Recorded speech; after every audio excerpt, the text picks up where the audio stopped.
record in the matter of the state of Michigan versus Leroy Bevens, 25-00122 and 25-00581 FY, council appearances. George, on behalf of the people, Your Honor. And good morning, Your Honor. Stephen Milton, Mr. Levin is present and staying to my right. Okay, I have two files for Mr. Bevens here. One is for possession of meth, the other is arson in the first degree. My understanding is there's going to be an unconditional waiver, is that correct? Your Honor, the arson is gonna be an unconditional waiver. In regards to the possession, only one officer appeared today, Your Honor. Other people are unable to proceed at this time with possession file. But I did inform defense counsel that if we may reissue this, depending on what happens in circuit court.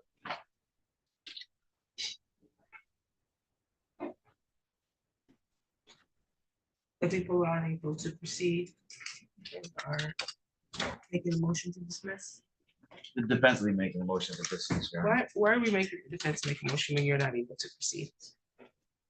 I don't know why they do Either that. way, we'd like the dismissal. Your Honor. I don't know why they do that. Either you can proceed or you don't. Means I get to win a motion though. That's always fun. That is true. It does get your win numbers up. Motion granted.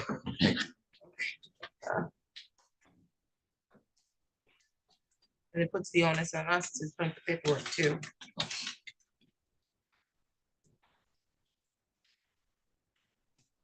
And so there's an unconditional waiver on the arson. Is there an offer? No offer, negotiations continue, Your Honor. And that is a good statement.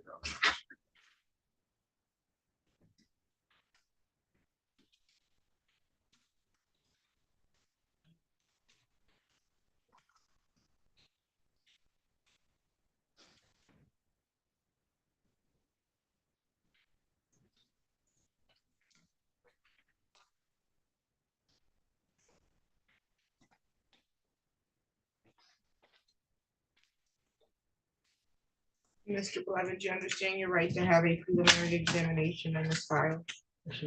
You understand your right to require that the prosecution establish that they have sufficient probable cause that the crime being charged was committed and sufficient probable cause to charge you as the person who committed the crime.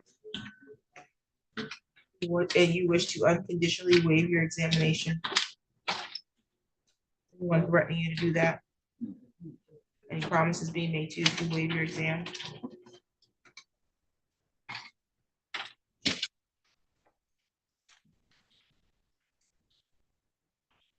Your bind over date is going to be March 26th. That's the date the circuit court gets the file from the district court. You do not need to appear in the circuit court on that day, okay? Court date will be a pre-trial in circuit court. Even your attorney will be made aware of that date. I have that you're receiving your mail at 430 North Larch. That's still accurate? Yes. Well, it might have to be changed. They said that they didn't want to do that. They didn't tell us that. Okay, so I'll have to check that in. They told us the actual opposite, that they will receive the mail. If there's any change around, we'll make sure that pretrial services is updated. Has the most up-to-date and accurate information. Sounds good. They've not been returning any of the court mail, that's for sure. Okay. Okay, let's see here. Phone number ending in 5654. Is still your number? 894-9654. 9654. Also, you're on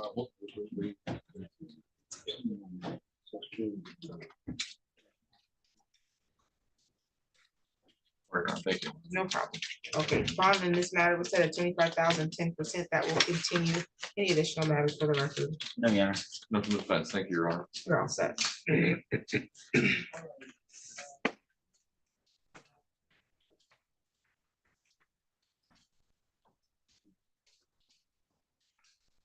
Harvey Edwards is in custody. And he could be brought up. On the record in the matter,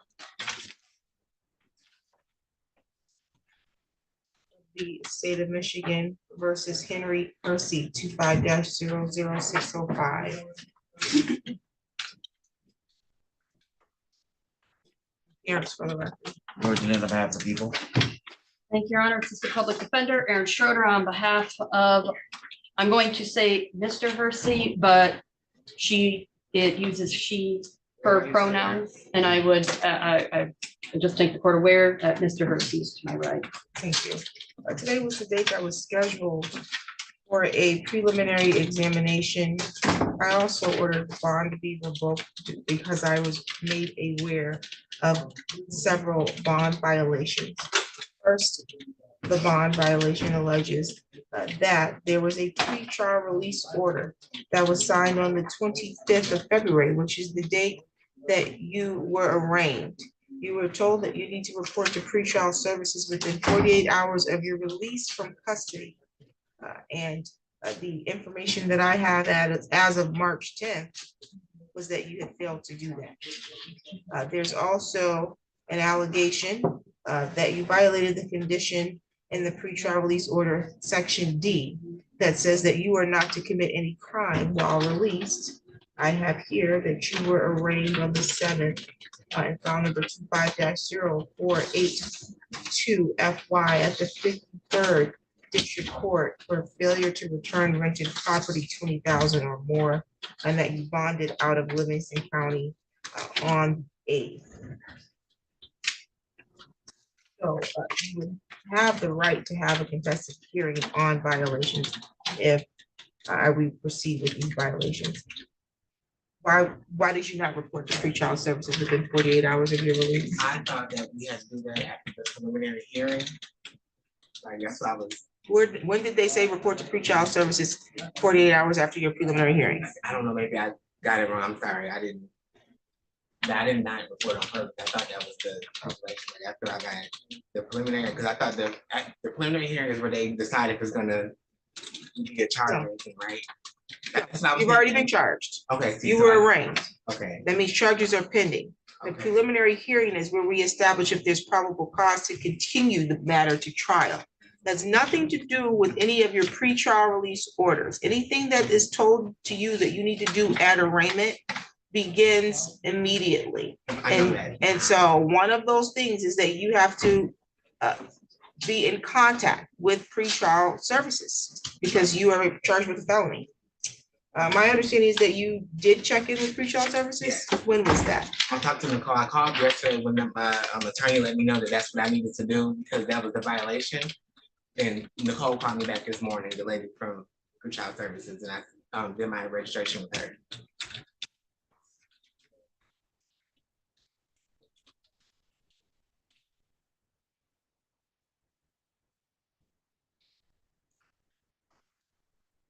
And then the new matter, which is in Livingston County, the date of the incident was, I think, after this matter, counsel? It is alleged to have been after this matter. It is still pending. It's set for a probable, I believe it's probable cause conference. I want to say next week. Yeah, on Tuesday. So it has not been disposed yet. There's just the charges. And, No, don't.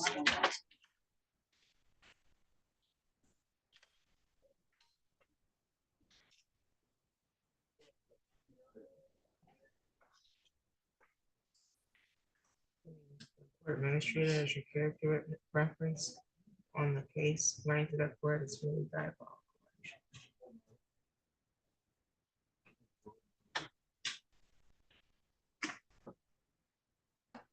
How are we proceeding on the underlying matter?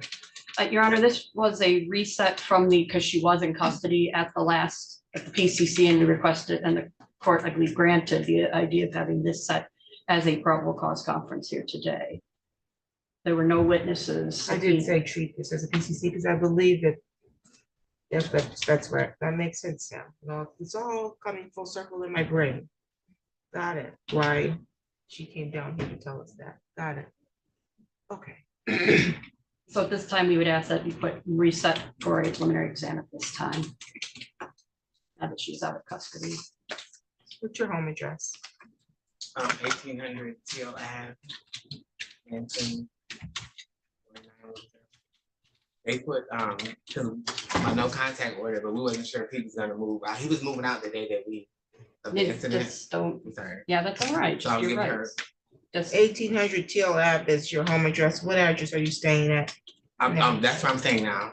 I was, 1800 Teal? yeah, I was, cause we had the no contact, I was going to the Massachusetts Ave. That I gave you guys, but Don't,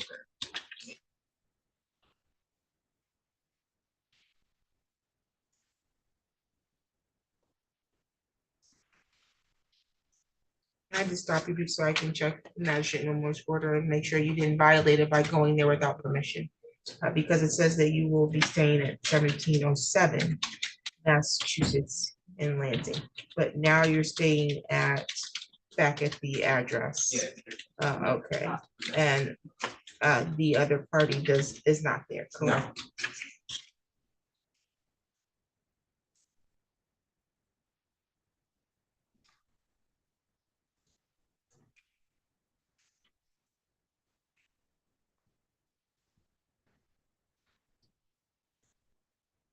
Okay, but your phone number is still 730-48. Yes. Okay.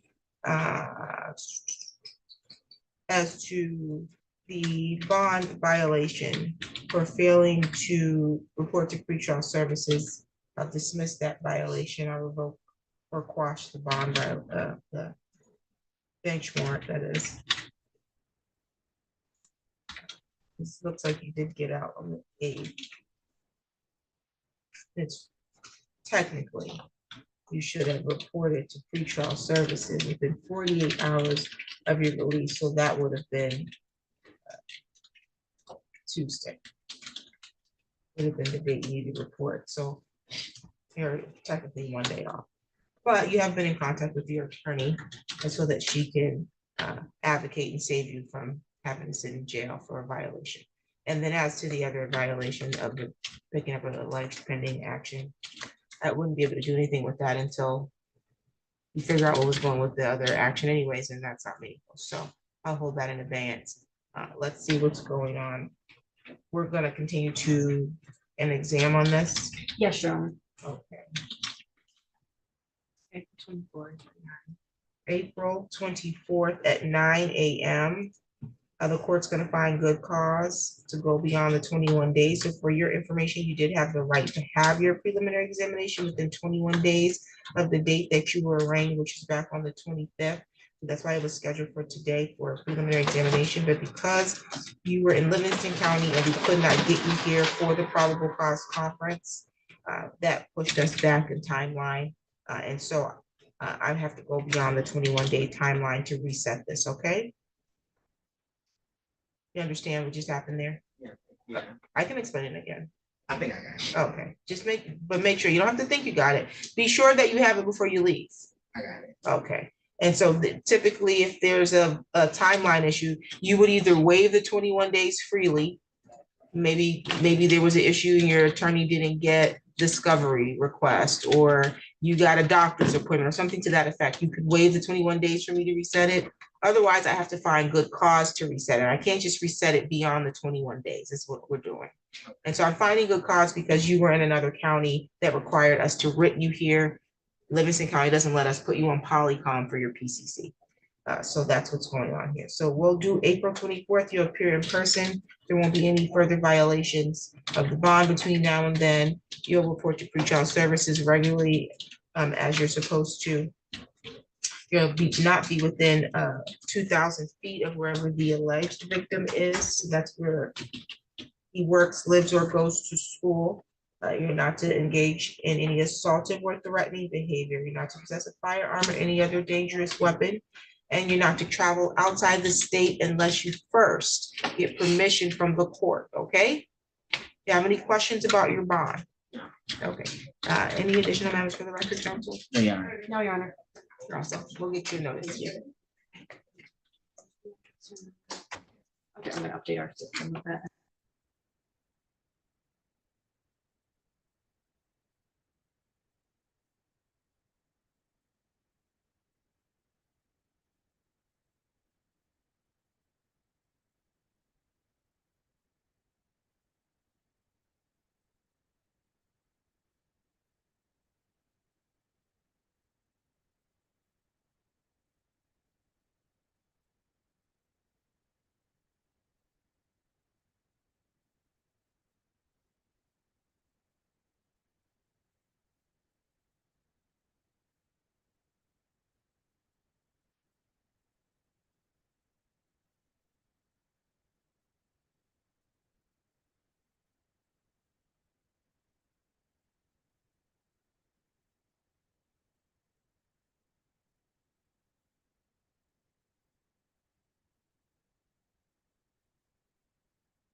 We didn't got bring the person up from jail yet. No.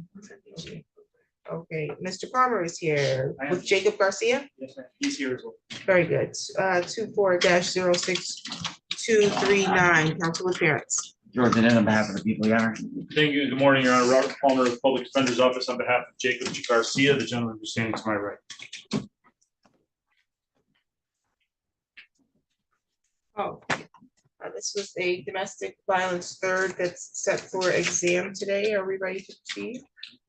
No, Your Honor, the people unable to proceed at this time, and necessary witnesses to appear. Thank you, Your Honor. The defense moves to dismiss for lack of probable cause. Motion to dismiss is granted. The people do have the right to reissue this charge against you if the witness does appear and is ready to proceed. Do you understand that? Yes, ma'am. Do you have any questions? No, ma'am. Let's see, you're not untethered, okay. Still need to give us 72 hours to get any no contact orders, or anything out of the system, okay? Yes, ma'am. Okay, we'll get your copy dismissal in just a moment. Thank you.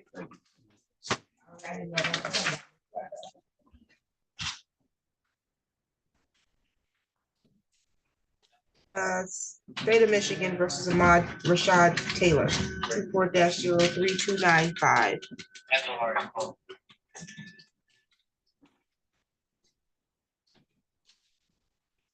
George, and then on behalf of the people. Luke Goodrich from the Public Defender's Office, here to represent Mr. Taylor, who is standing to my right.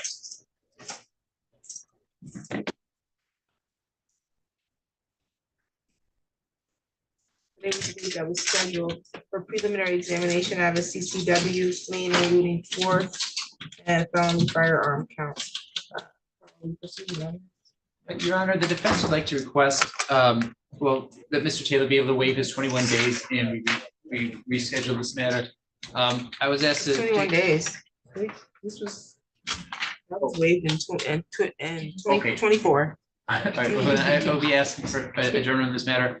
I was asked by my office to take over this case a couple days ago. I noted when we were going through the videos, we noticed that the one officer who was kind of a key officer seemed to be missing. I contacted Mr. Adid. His office sent that over at the end of yesterday, but my office hasn't had a chance to like download it from the MSP system.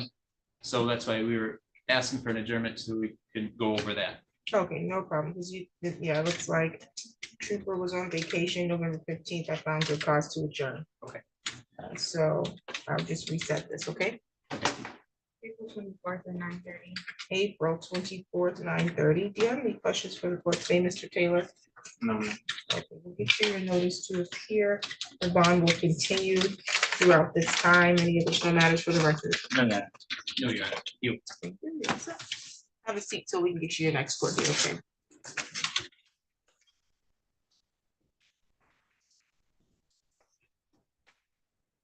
This is Mr. Edwards. Okay, State of Michigan versus Harvey Jesse Edwards, 25-00552. Council appearance. George, and then on behalf of the people. And Assistant Public Defender Aaron Schroeder on behalf of Mr. Edwards. Your Honor, if we could pass this briefly, we're working on a plea sheet here for Mr. Edwards. Mr. Notes. Um, Can you get that? Be careful now, because you're not gonna get workers' comp in here. That's workman's comp, I believe. That was a frolic. Yeah, right. No, can you give it to Mr. Taylor for me? Thank you. Yes. Just wait. Was that the notice? Yeah, Just think the top one. there you go. Thank you. Sorry, it's my first time. No problem. Okay. We're not ready on that one. So I don't see Miss Donnelly. I gotta finish. Someone filling in for Miss Donnelly? Okay, she's gonna step out. Oh, I don't see her over there. Schroeder is here on Liddell Jackson. Yes, Your Honor. You're not ready on that one yet either? I'm ready on Mr. Jackson. We are not ready yet on Mr. Edwards because there's a plea sheet we're working on. Okay, what about Gino Garcia? I am not. Yes, on- here. Okay, on the record in the matter of the people of the state of Michigan versus Gino Garcia. You're right next to a mic and you're using your full voice, Ms. Schroeder, so I need you to whisper because you're right next to that mic. Thank you. This is 24-00948, council appearance. George, and then on behalf of the people, Your Honor. And Attorney Luke Goodrich from the Public Defender's Office here to represent Mr. Garcia, who's standing to my right. Okay, Mr. Garcia was scheduled for sentencing today. See, I did not have a pre-sentence report because it says he did not appear for a pre-sentence interview. Your Honor, in speaking with Mr. Garcia, I'm kind of confused as to what exactly happened. He claimed that he had got on Zoom to do the meeting. It didn't get through. He claimed that he spoke with them on the phone after the fact, was waiting to hear back from them. He also stated that he went to Pat's to get an assessment, and Pat said, well, we have to have the probation, the paperwork from probation beforehand. At the end of the day, What? nothing got hit. Is this a joke? Got that. So that's what I'm, He logged into Zoom for a meeting on the 31st and no one appeared. No one appeared. My thing buffered for almost an hour. Your thing buffered for almost an hour, so that means you had a technical issue. Yeah, I guess. Now you guess, you had a technical issue. Did you come in person? No, I called. I called down. And you spoke to who?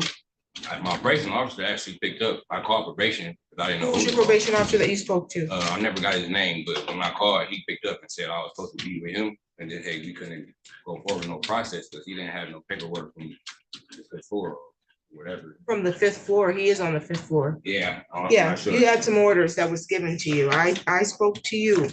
I mean, Well, wait a minute now, you're trying to talk us over. You were here before me. I set this for sentencing. I gave you an order.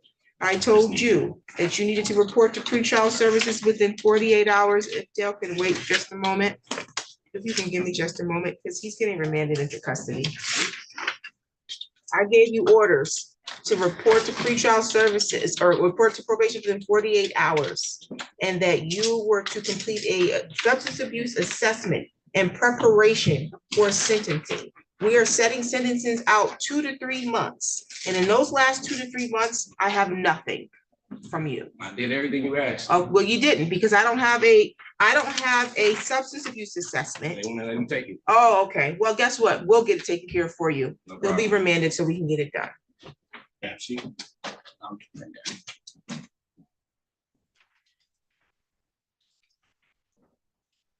Everybody else comes in here with their assessment, don't have any problem. Did your other clients have these problems? On Look, probation. I'm not talking to you. Did your other clients have these problems where they can't go get an assessment at Pat's? I can't, I don't recall that being an issue. Because it's not. I even got letters from Pat stating to tell y'all that I came, so. Unless I there's even some called confusion probation about him officer. already being on probation versus. They were being saying something about in the paperwork anticipation. and the flip floor, never made it to. The probation, the Pat's doesn't need to work with the fifth floor to do an assessment with you. Probation officer. You need to get an assessment and then you sign a release so that it goes Yeah, they to can't our text me. fifth floor, but you didn't even get an assessment. I did, I went to the flip floor and did everything you told me. No, When the I left assessment was not from the fifth floor. It was The that assessment, the test. you had to go get a substance Yeah, they abuse wanted to give assessment. me assessment abuse without the paperwork from probation. What probation paperwork? officer. I don't know, they said they didn't know what to test me on to give me a test. Well, if you had showed up and appeared at the time of I your, did. Zoom didn't work. And I oh, called, you got a Zoom whole didn't work time. and you didn't appear in person. And you also think that it's appropriate to go back and forth with me too. When you didn't take care of what you were supposed to do since January. I'll reset this for April 24th at 9 a.m. By then, hopefully we'll have a substance abuse assessment and a completed pre-sentence interview. They'll meet with you while you're in the custody of the Ingham County Jail.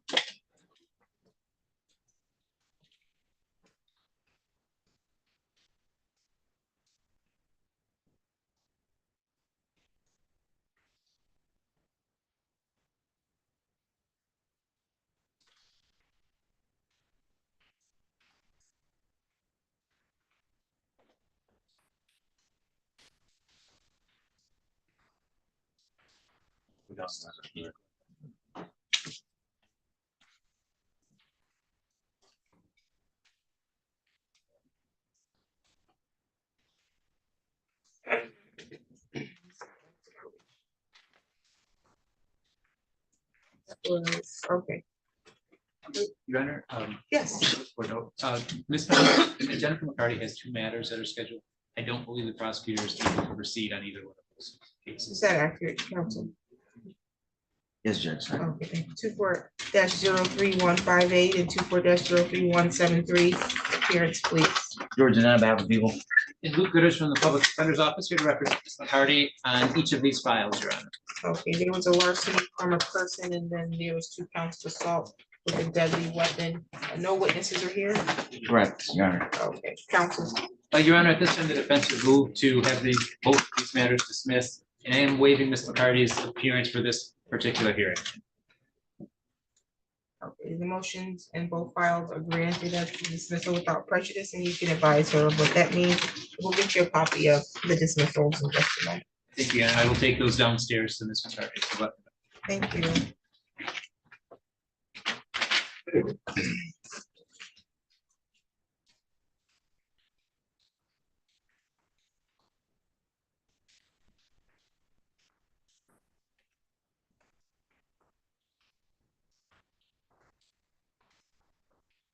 Running McGinness, correct? Yes, Your Honor. I would just ask for a 5 or 10 minutes, see what witnesses I have. Yeah, I'm just asking just to know, but I think we're gonna do Harvey. Harvey Edwards, and did I have another secretary? Allen, oh, but she's in custody, I don't see Miss Donnelly. Let's see.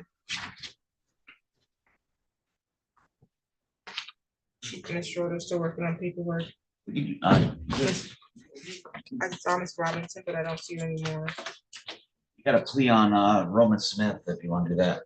Okay, that's 24-03483, council appearance. Representative on behalf of the people, Your Honor.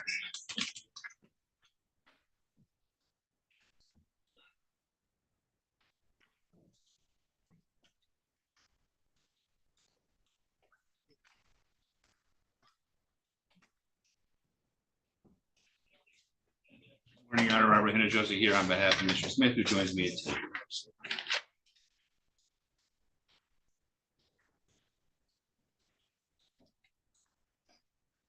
May I approach? Yes.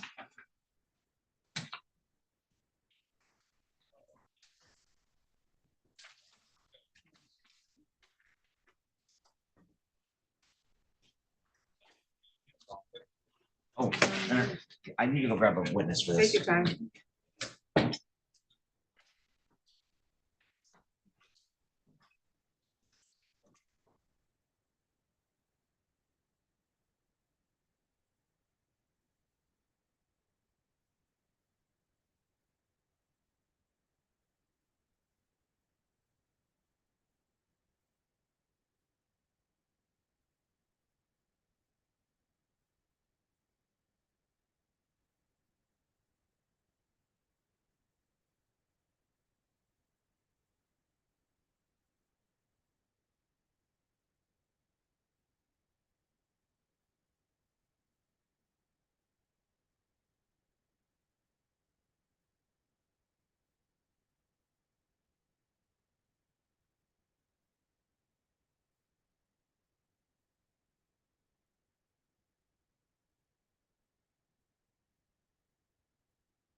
You're back on the record in the matter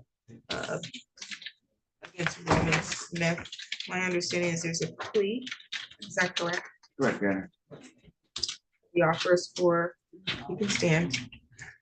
The offers for the defendant to plead guilty to the use of meth under MCL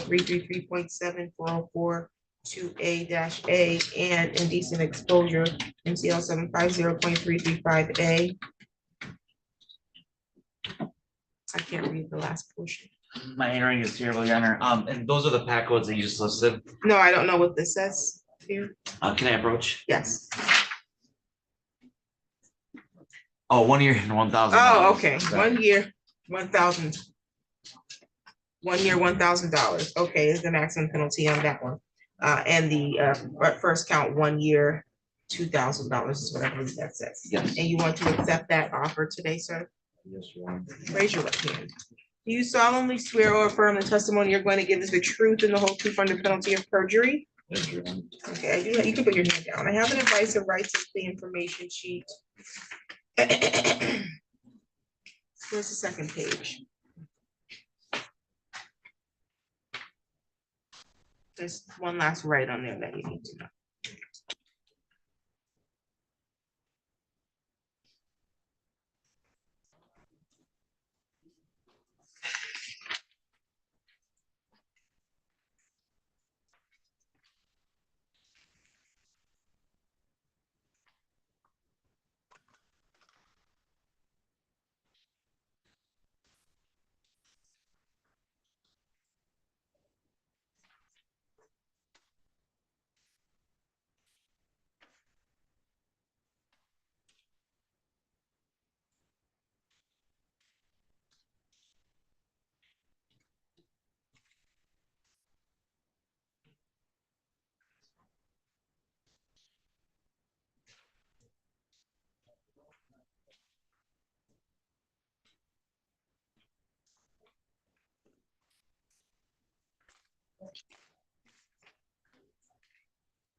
Okay, so you've read the rights that are listed here. You understand all the rights here. Do you have any questions about those rights? And you're willing to give each of these rights up? So that means you're gonna give up your right to be presumed innocent until the people can prove you guilty. You understand that? So you have the right to require that they prove your guilt by proving each element of the charges that are being brought against you beyond a reasonable doubt. You have the right to remain silent at any trial and not have silence be used against you.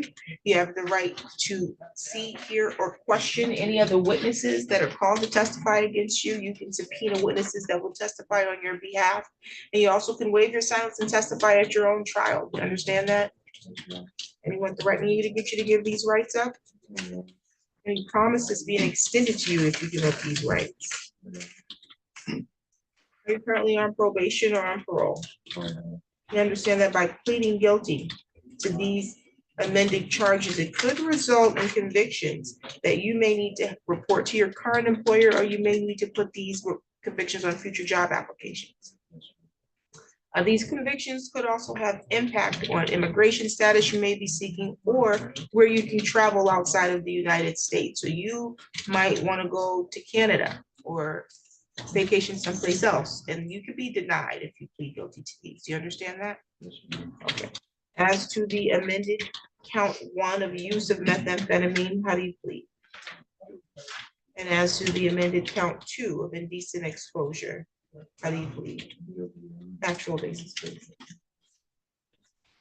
Thank you, Your Honor. I want to take you back to November 23rd, 2014. You remember that day? Where you incurred your part? And that's in the city of Lansing, county of Bingham, state of Michigan, right? And on that date and time, were you in possession of methamphetamine? And was that for your personal use? And you used methamphetamine on that day? What else did you do on that day?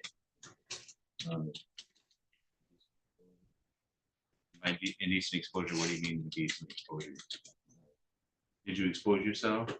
And was it reasonable for a person around you or near you to see you? And by exposing your person, I meant your genitalia or your private area? People are satisfied. The court is also satisfied with the factual basis. I'll accept your plea and I find your plea to be made freely, voluntarily, and intelligently. This matter is set for sentencing, May 2nd, 9 o'clock in the morning. Prior to your sentencing, you need to have a pre-sentence report prepared. When you leave here today, you gotta go down to the 5th floor. You're gonna check in with our probation department. They are going to get you set up and scheduled and provide you further information about your next meeting with them, which is for them to do an interview for this pre-sentence report. I'm also ordering that you provide a substance use assessment. And so you can get a list of approved assessors from the probation department, or you can ask them to do one for you at your expense, okay?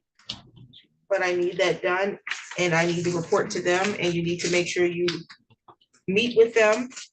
If your Zoom doesn't work, you come in person or you make contact. It's your responsibility, not theirs, okay?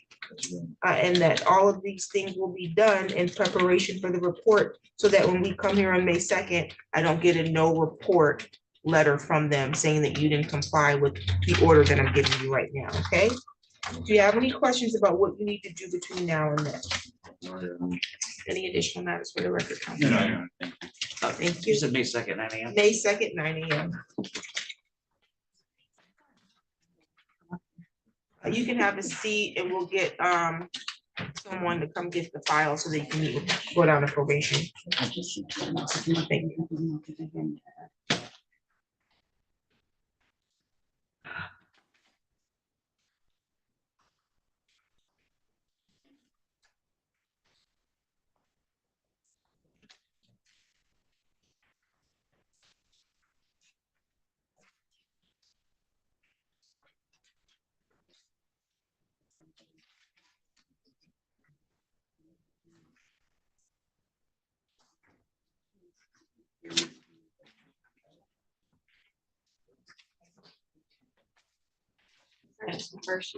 I got both. Yes, I got both. Thank you.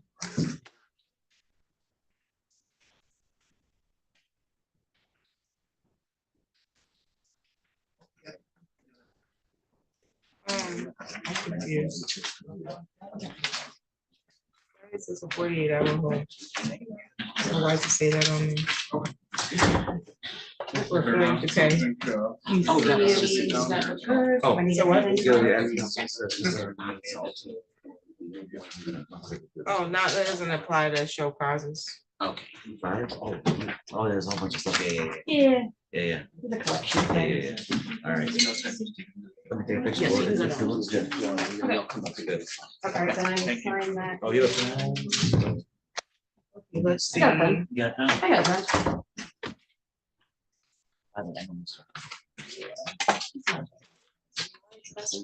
Need that of it. This one, right? Thank you very much. Sorry. That's okay. Listen, I get it. We got that quickly.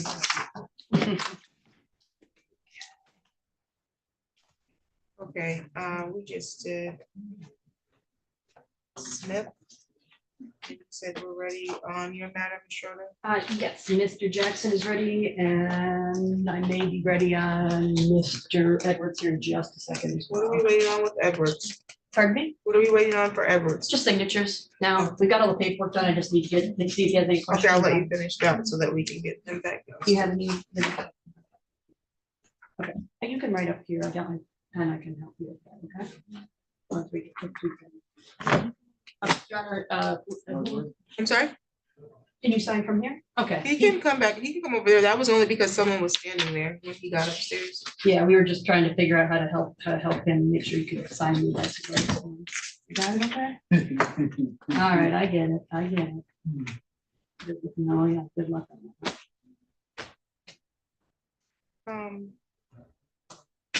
You still have a receipt file? I'm sorry. You still have a receipt file?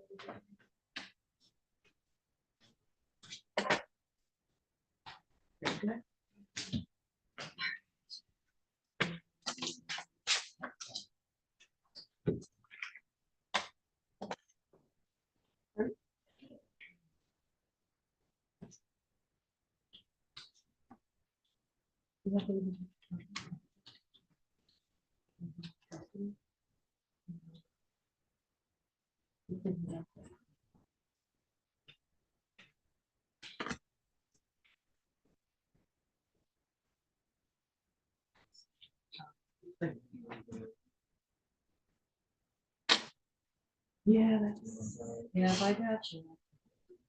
Mhm.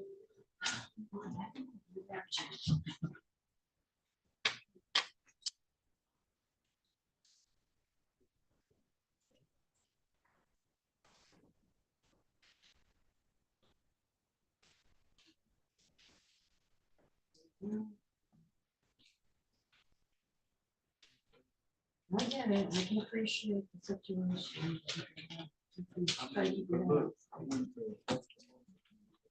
Ready? On Mr. Edwards, yes, we are ready, Your Honor. On the record in the matter of the people of the state of Michigan versus Harvey Edwards III, 25-00552, counsel appearance.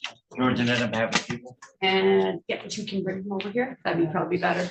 And Assistant Public Defender Aaron Schroeder on behalf of Mr. Edwards, who is walking over and we see standing to my right. Your Honor, this is going to be a plea. I have the advice of right form as well as the plea sheet completed. May I approach? Yes, thank you. Thank you.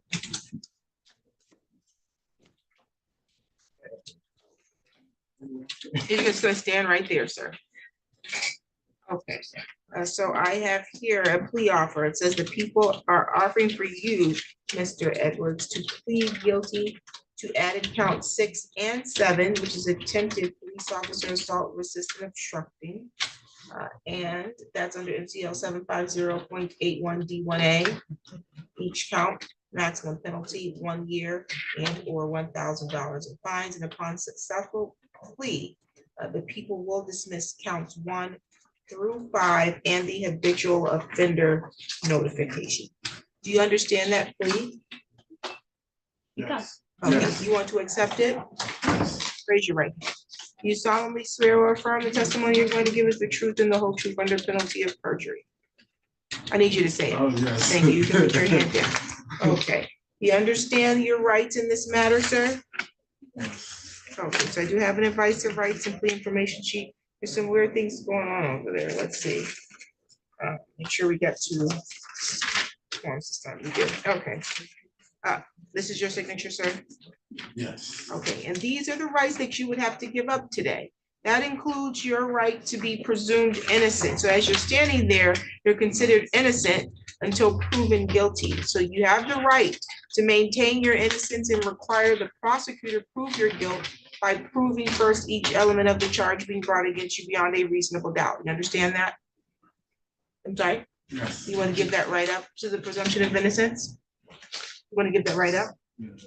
Okay, and so that comes up with giving your right up for trial up, and so that means you'll give your right to proceed to jury trial, your right to cross-examine or question any other witnesses that the prosecutor intends to call against you, your right to call witnesses for yourself to testify at your trial or to waive your silence and testify at your own trial. You understand that? Anyone threatening you to get you to give up these rights? Who's threatening you? Oh, no, nobody. I'm sorry. Some wind was blowing in my hair when The door opened, so it probably, yep, I get it. Okay, any promises being extended to you if you give up these rights? I mean, Who promised something to you? No, Other than the plea agreement that we put on the record. I'm sorry, Your Honor. Any promises being made to you to make you want to give up these rights? Did someone promise you anything to get you to plead guilty? Okay, all right. Are you currently on probation or parole? Okay, you understand that by pleading guilty, you could have to report this to an employer or a future employer. You understand that? yes. You also could end up with a conviction that has impact on where you can travel or get immigration status. You understand that? Yes.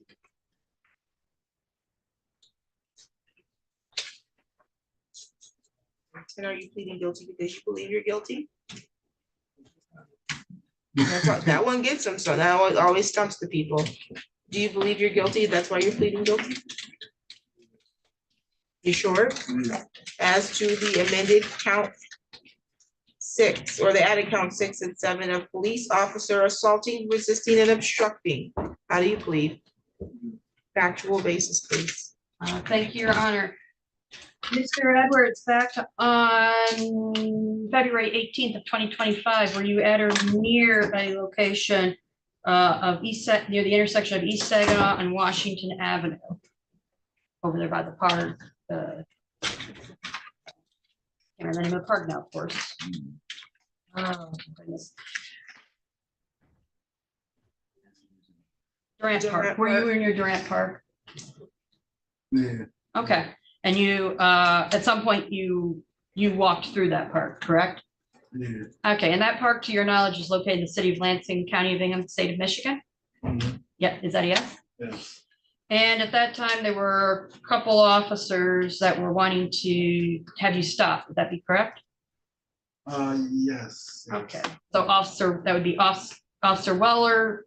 If I were to say that there was Officer Weller and Officer Vanderwerf, do you have any reason to believe, any reason to think that that was incorrect? Those are the names of the officers. Okay. And you knew that they were officers, correct? Yes. They were wearing uniforms, they had a police car and Yes. actually pulled up on you. And they indicated they wanted to speak to you, correct? Is that a yes? And ended up where you did not stop them, and in fact, you ended up starting to argue with them, correct? All right, at some point you took a swing at one of them, is that correct? Or I think actually both of them. Yes? Is that a yes? Yeah, Your Honor, if the court or the prosecutor have any further questions, thank you. Right, and just for the record, this was amended to attempted. It was, Your Honor. Okay. You were satisfied, Your Honor. Just one quick thing. I think you might have said that in regards to the PAC code for attempt RNO, it's 750.81D1, and parens A. I That's said what, that. okay, I just wanted to make sure. I Yep. don't know if I heard. it right. Yeah, and the court is correct. I thought that there was necessary information that needed to be included. No, I just said that because I remember, I stated it at the beginning of the plea, what the offer was, but then when I said when I asked him how he pleaded, I did not say attempted. I So understand. that's why I was All right, clarifying. and my- yeah, thank you for the clarification. Thank you. Thank you. Okay, no further factual basis, counsel. Correct. Okay, the court is satisfied with the factual basis. I'll accept your pleas. I find your pleas to be made freely, voluntarily, and intelligently.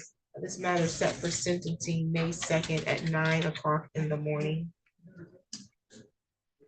My understanding is that the magistrate required or requested, I should say, that he have a CMH eval prior to release. Did that take place? I don't have a report. It has not, Your Honor, and for the best I've been able to figure out, I did email the court earlier this week, asking if that was listed as a bond order or bond condition, because He put it right on an order for CMH eval prior to release to be determined if he can be released safely. my understanding is that Katz didn't have it as a court order, and so they have not put him on the list. That was from reaching out to them, and that's my understanding is that maybe why the delay has happened, is that he's now sitting on a wait It's on list. the pre-trial release order.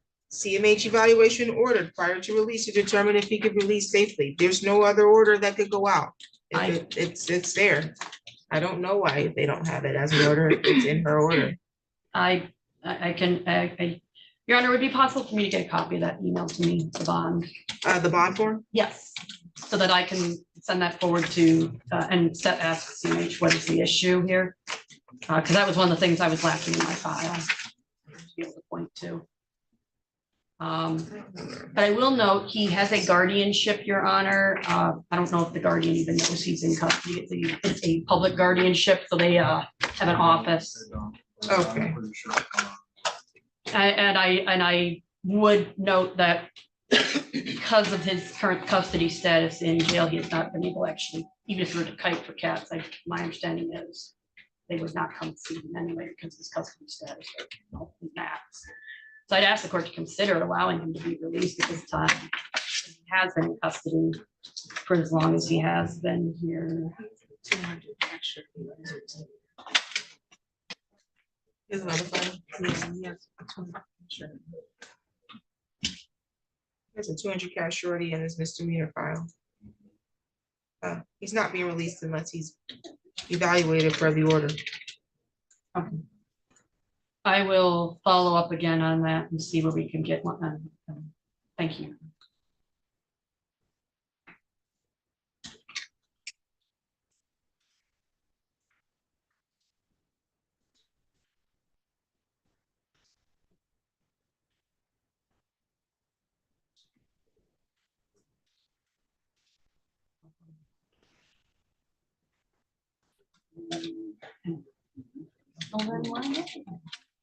Oh, it's because of the cats. Gotcha.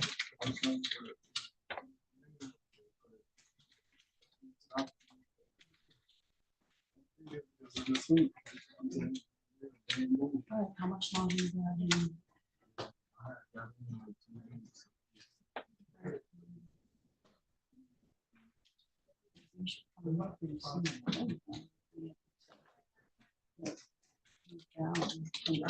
I would hope. It's difficult when we're supposed to be on treatment.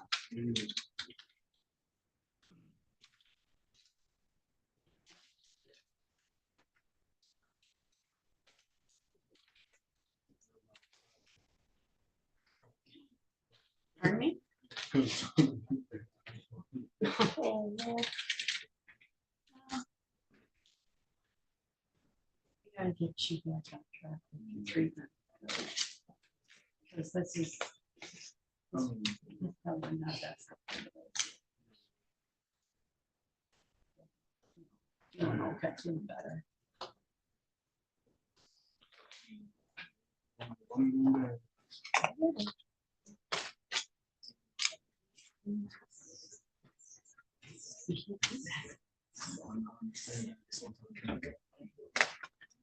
Appreciate it. Okay. Gotcha. Sorry. Thank you. We're still on the record, so everything you're saying is just being recorded, that's all.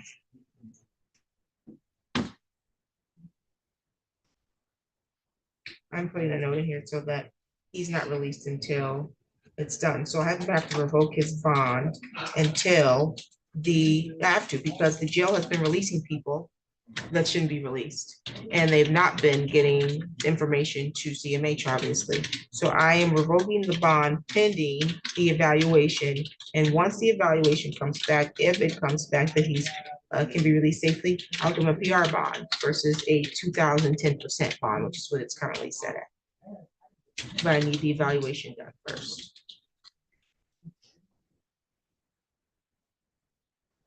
Any additional matters for the record? Yeah. No, You're all set. Bye.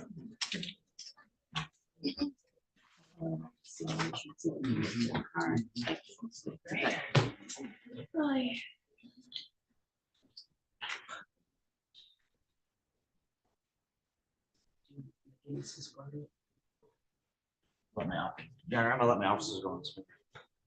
Give me a moment, Yolanda.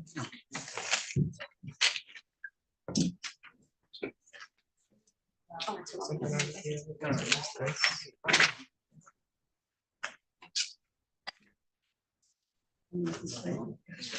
was just trying to get out.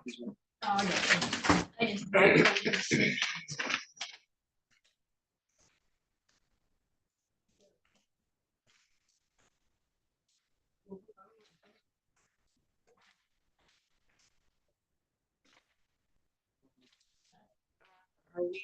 Are we running an exam on Jackson or Jones? No on Jackson, it's gonna be a waiver to circuit. Jones is also a waiver. Okay. Yeah, you can bring up McGinness. Oh. I'm sorry? McGinness is right there. They're co-defendant, so you can't run without one without the other.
For the record, in the matter of the people of the state of Michigan versus Liddell Jackson, 25-00589, council appearance.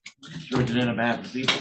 And Assistant Public Defender Aaron Schroeder on behalf of Mr. Jackson, who is present, and will remain momentarily standing to my right.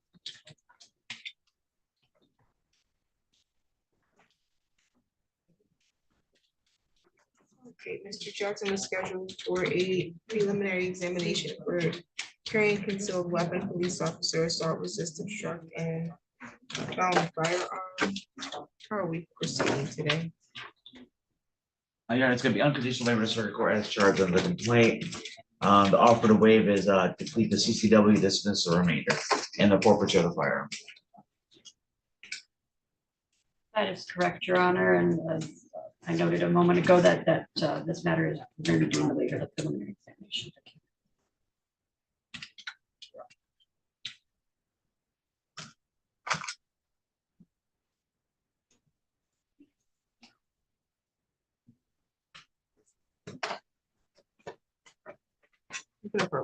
Oh, yes, thank you, Your Honor. My apologies. No problem. Multitask here.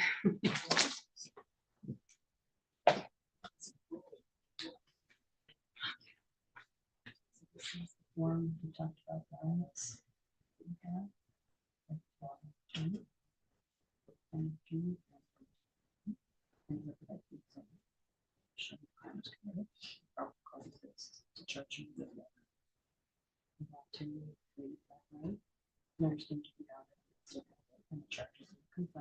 And more for some.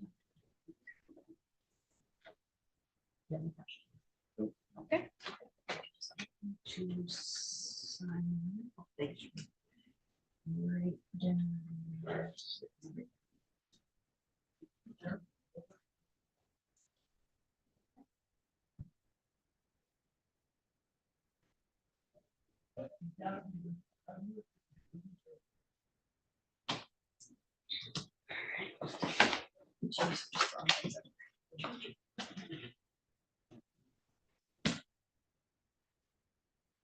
Yeah, may I approach? Yes, thank you. All right, Mr. Jackson, you understand the purpose of the preliminary examination? So you have the right to require the prosecution put forth evidence to establish that they have sufficient probable cause that the felonies that you've been charged with were actually committed, and then sufficient probable cause to charge you as the person who committed those felonies. You understand that? And you want to waive your exam? You understand the waiver is unconditional, so you can't say that it's based on any promise or any condition. It's gotta be freely and voluntarily waived. You understand that? Yes. Okay. Anyone threatening you to get you to waive your exam? No. The threat, promises being made to you? No.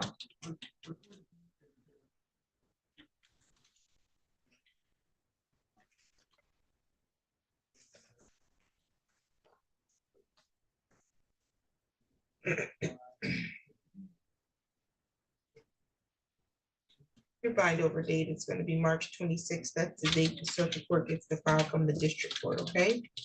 You do not need to appear in the circuit court on the 26th. Your next court date will be set after they receive the file. It'll be for a pretrial, and you'll be notified of that. Your attorney will be made aware of that next court date. Do you have any questions at this time? That bind over date again? March 26th.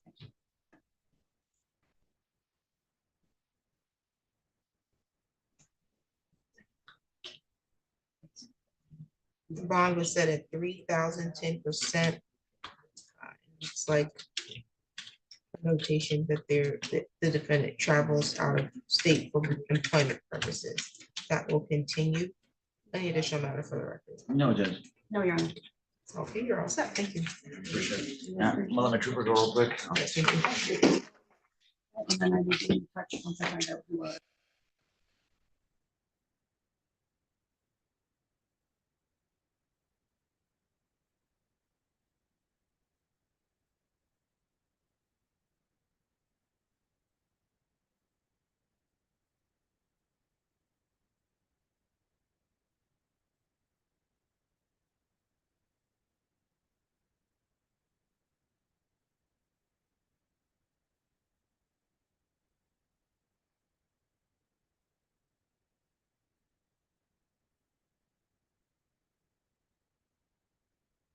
Yeah, that's fast. It was like Yeah. 60 days. On the record in the matter of the people of the state of Michigan versus DeQuinderick Jones, 23-03270. Appearance, please. Yours in on behalf of the people? Aaron Robinson, Assistant Public Defender for Mr. Jones. Okay, Mr. Jones was scheduled for preliminary examination, and my understanding is this is also a unconditional waiver, is that correct? It is, Your Honor. May I approach? Oh, yes, thank you.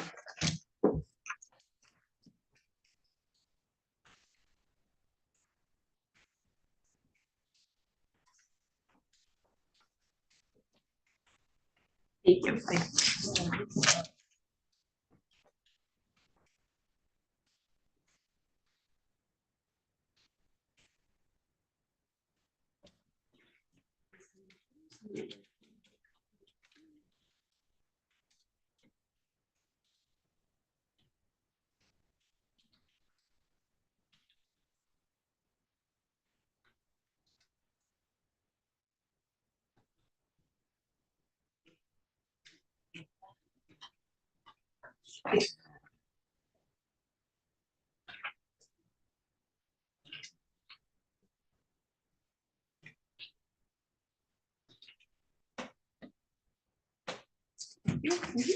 Okay, Mr. Jones, you understand your right to have a preliminary examination? You understand your right to require the prosecutor establish first that they have sufficient probable cause that the felonies you're being charged with were committed?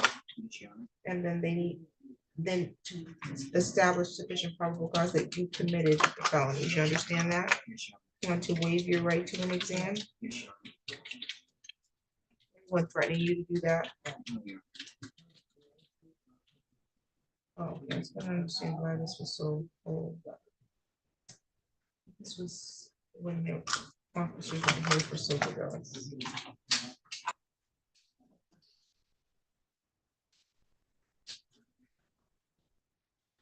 Was there an offer at all? Negotiations continue, Your Honor.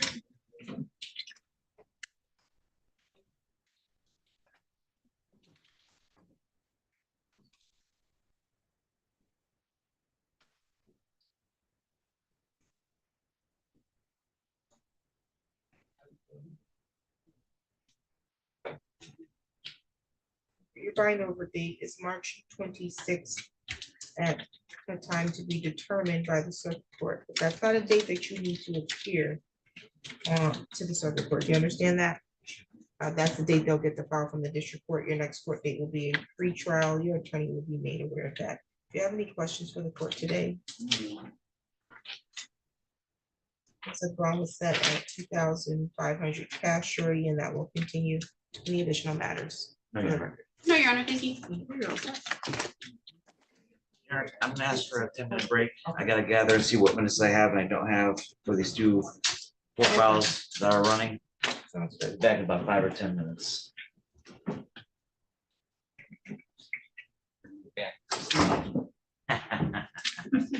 George. Yeah. Jury room and conference room too. Okay.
We're running McGinness. Is that correct? Yes. Okay. Yes, Your Honor. They can get set up.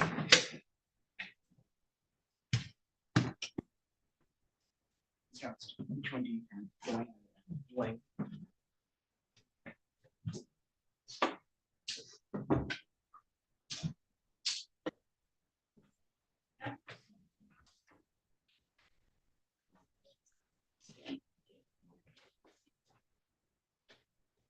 Carter? Yes. Do you prefer to sit there or do you wanna? Yeah, I think this is probably easier. Okay.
Almost like.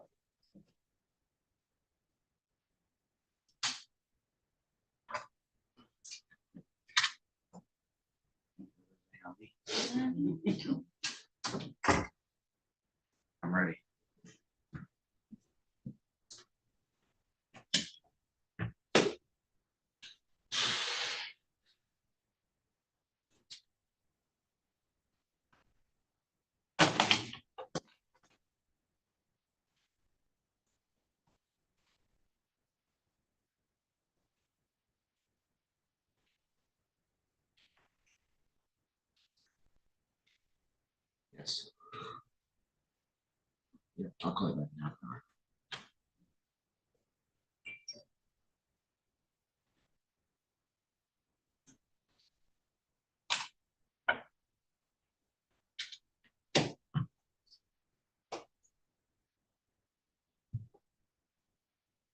Sure, just so you know, if we were to run both of these, I'm adding home invasion second. Sure. Yeah, true.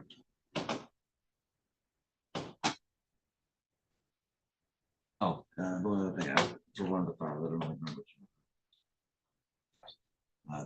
The Baker Street, I'm gonna submit, I don't have a printout at the, different checks, guys. I'm gonna show this to the. See the sheet provided us. The second. Yeah, you have it. Yeah. Still. I just showed, I usually get it something like that, as long as. This. Yeah, this is she, maybe she'll put this, she wants to see it. It's fine, see it.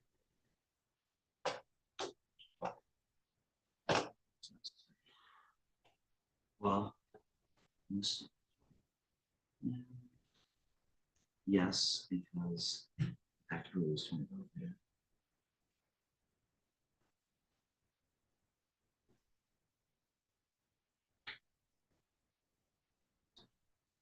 Yeah. For the rear road, I have 1, 2, 3. Matt, Kara, both officer, one, Wayne, the homeowner, Baker Street, here.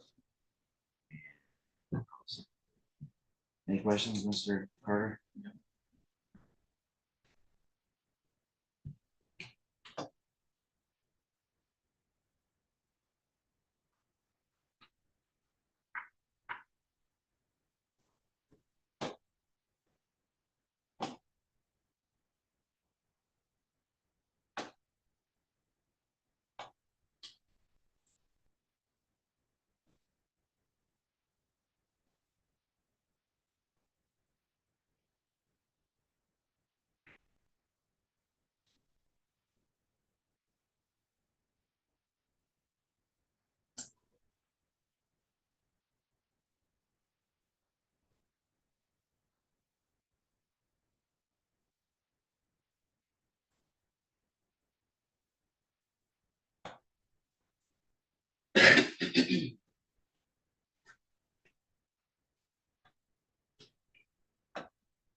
Scarlett, which one you want to do first?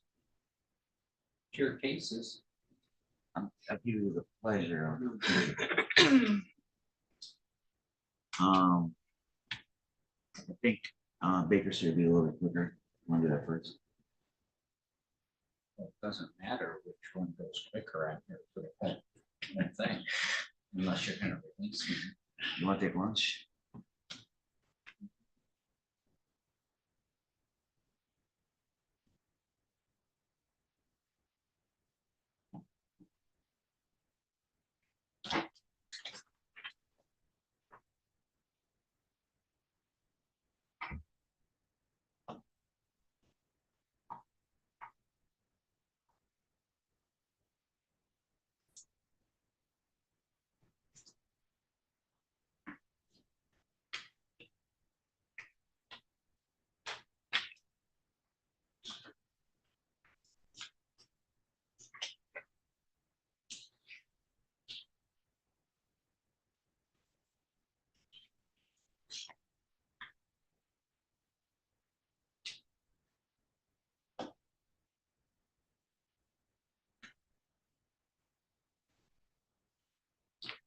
Nash.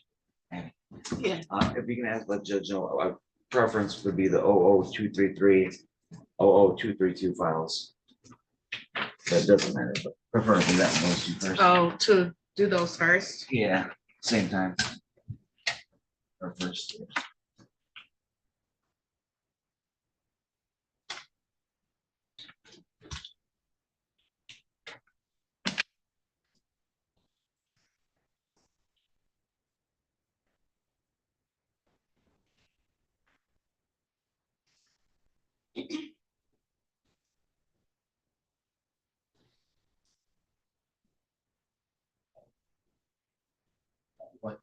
What file? The Baker Street file. Okay.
Yep.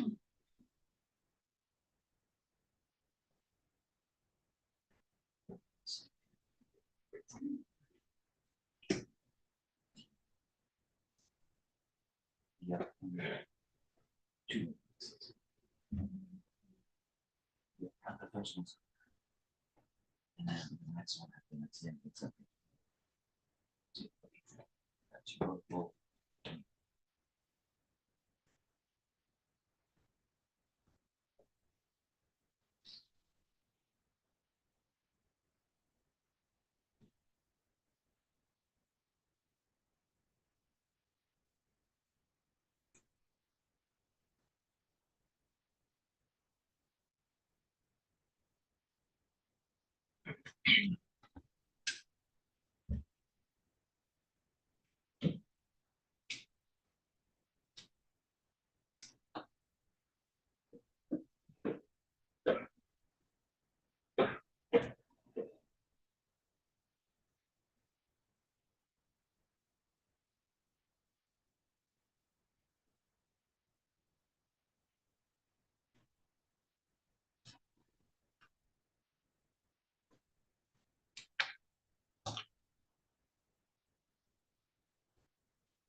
All rise.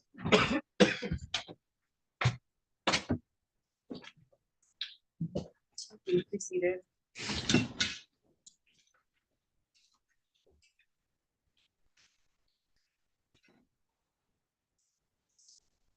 On the record, excuse me, in the matters of the people of the state of Michigan versus Alan Ray McGinness, 25-0233 and 25-00621, and then Dwayne Henry McGinness, 25-00232 and 25-00622. Count the appearances.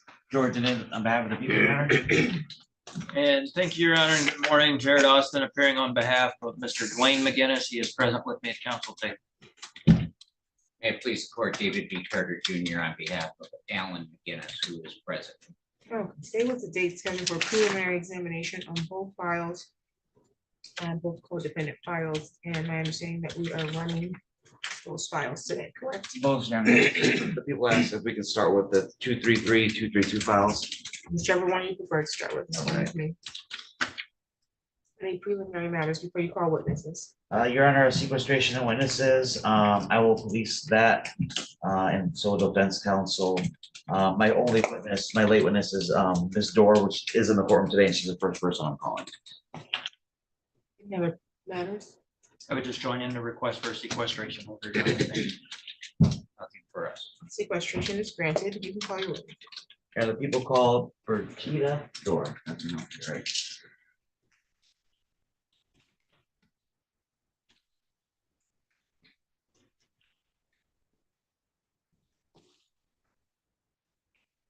You raise your right hand. Do you solemnly swear or affirm the testimony you're going to give us the truth and the whole truth under penalty of perjury?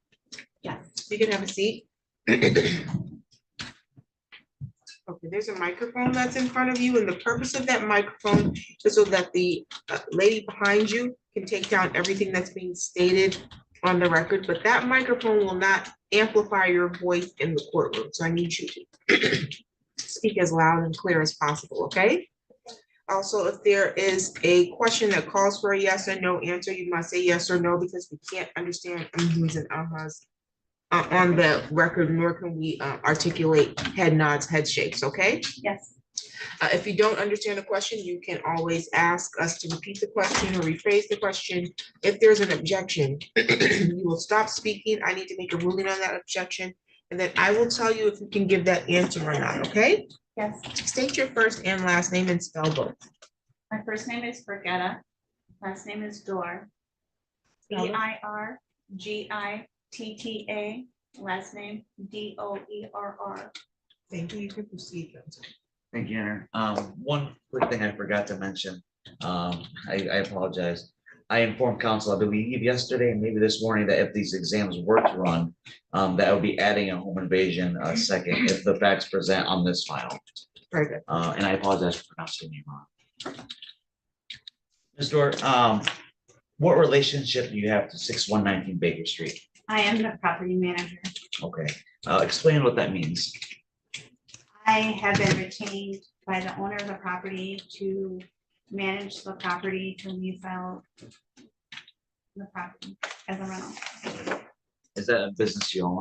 It is a business I own. Okay, we'll take it back to June 27th, 2024. You remember that day? Yes, What do you remember from that day? I was on my way to work and I got a telephone call from the police department saying that I don't object to hearsay. Back on the listener. Objection overruled. the police called me and asked me if the 619 Baker was occupied. What did you tell them? I told them, no, it should not be occupied. What information did you learn from that phone call? That I had two people that were in the property that were stating that they had permission to be in the property and they were taking plumbing and wiring out of the house. Did you ever give any permission for that? No, You verified that nobody ever had permission to enter that home? no, the house was vacant and boarded up. All the windows are boarded up? Correct. So how, if you want to enter the home, how would you enter the home? And through the door. Okay. When did you, after that phone call, when did you go to that home? After the police told me that I could go and I needed to secure the property. That was the same day you got the Same call? day, correct. Did you notice any, did you notice something, let me ask this, were any of the boarded windows taken down? The basement window. Okay, so it was boarded up? The basement window was not boarded up. It was a glass window There though? was a glass. And it was how did it appear when you arrived? It was broken. Did you end up entering that home? We did. What did you notice, that caught your attention? That they had been ripping out the wires and the plumbing and we had holes in the drywall. A lot of damage? Yeah, Did you make phone calls to arrange fixing of that damage? we had to call contractors in. Okay. Do you remember getting invoices? I did. If I was to provide you, show you the invoice, do you remember those invoices totaling more than $20,000? They were Okay, and that was for the damages done? correct.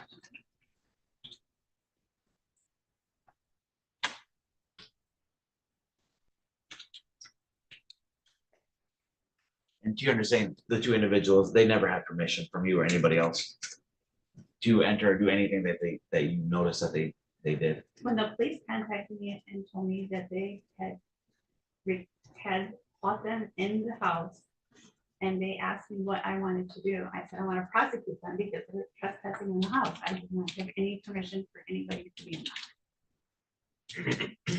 Is that why you're here today? That is why I'm here today.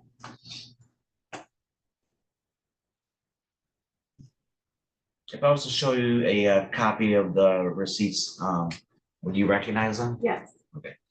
Yeah, I provided this.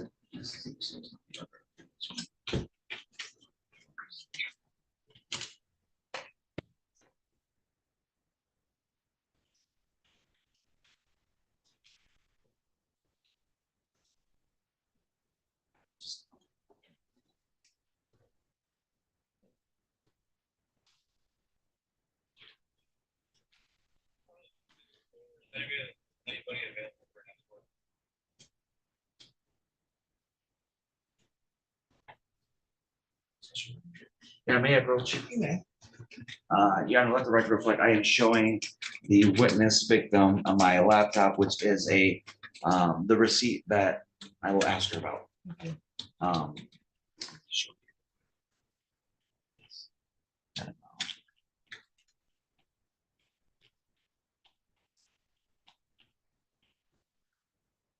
That is correct. That amount that you got receipts of, that was over $20,000? That is correct. Okay. Are you referring, excuse me, are you referring to the two receipts Yes. in there? I would ask that the prosecutor gets an opportunity to forward those receipts as an exhibit to us when once it's in. I will. It is, they, council already has that, but I will provide it for them.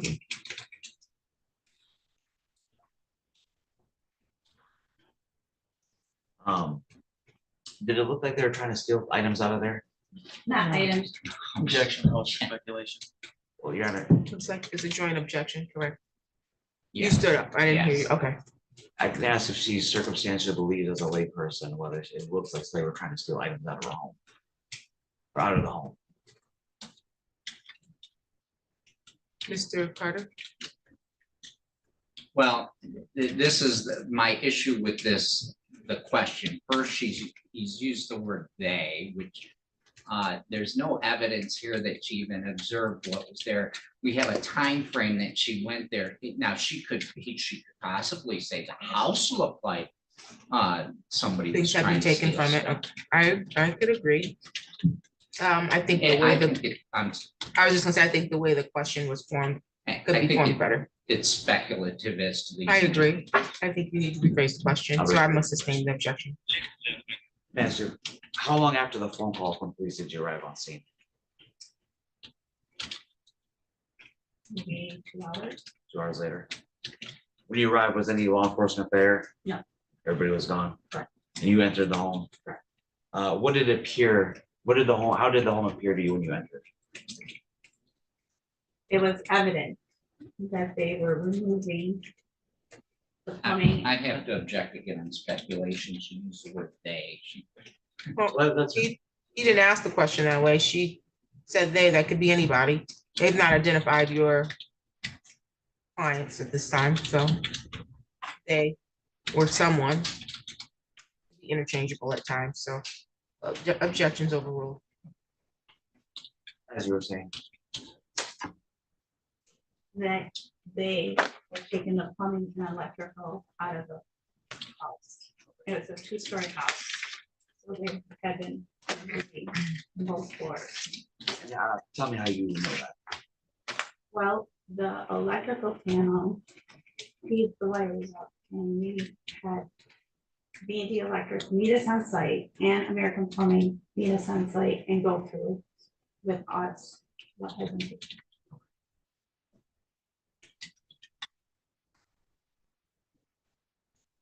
Did you notice anything on the outside of the house? About broken window. So we had to secure the property, so we had to go through everything to make sure it was secure according to the police. So the only thing that I noticed was the broken basement. You said broken basement window? Yes, ma'am.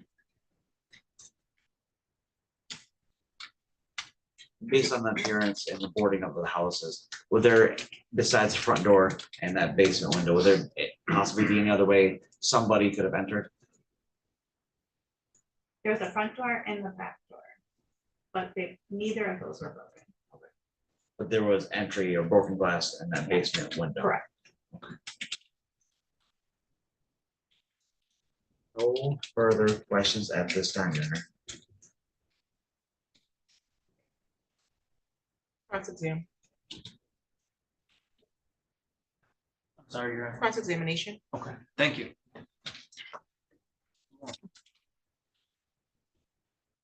So this day that you were talking about when you went to the property, you were responding to a call from law enforcement, is that correct? That is correct. Prior to that occasion, when was the last time that you had personally visited that property? We're required to do it once a week. And so do you recall approximately how many days prior to when would have been your last visit? You know, if it was a matter of a few days, 1 week? I don't know. Okay.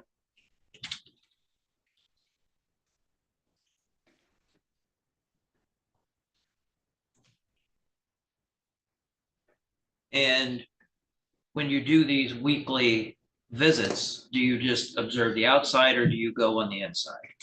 We have to do both.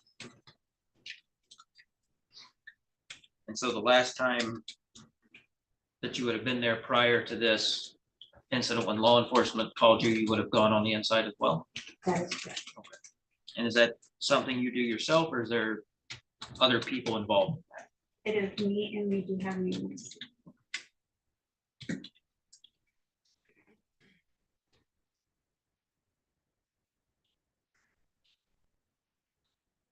Is it just something you do a visual walkthrough of, or do you document it in any way, take notes, pictures, anything like that? We walk through and we have to look at the front, the back, the sides, because of the continuous break-ins that Nancy is experiencing. And is there any kind of security systems or alarm systems on the property? No, Okay. Any type of cameras? no, And on this day in the law enforcement called you there, you did not personally observe anyone taking or removing any property from the house, is that correct? that is correct. Thank you, that's all the questions I had. Thank you, Mr. Carter. Thank you. It's Ms. Dorr, correct? Yes, Ms. Dorr, my name is David Carter. I represent Alan McGinness in this matter. I'm going to ask you a series of questions. If there's a question you don't understand, please let me know and I'll try to rephrase that. Fair enough? correct. You said correct. Fair Yes. enough. You Yes. understand I that. correct. Okay. Ma'am, I'm just following up with what co-counsel talked about your last time you went on the property. You were kind of vague on that. You just said that we're required. Did you actually go in to this property and take a look at it prior to this incident? Okay, you said you're required, but I want to make sure that you actually did. So you did. Not always I do it, but it's a weekly in our contract. It's a weekly, whether it's me, my father, or our maintenance staff. Okay, and do you have log books Yes. that say this? Correct. And would your visiting this property have been recorded in a log? Yes, Will you provide that over to the prosecutor upon request? yes, All right, so you indicated that you do a visual inside and out because of the multiple break-ins in the Lansing area, correct? correct. And did you do that in this incident? I came out after the police called me and told me that they caught these people in the unit. Okay, in the last time prior to this unit, you said that it had to been within a week, right? That you had gone in there or somebody. It's So a, ma'am, that's another thing. You gotta wait until I'm totally finished before you answer. You may be anticipating and you may Okay. be right, but I have to finish, okay? Sorry. So this happened, do you know what day, what day this occurred on? In other words, a Monday, Tuesday, Friday, one of, I don't recall what day. okay, you don't recall which day. Do you know what days you normally go out to this property? I do, And what days are those? Monday. Mondays.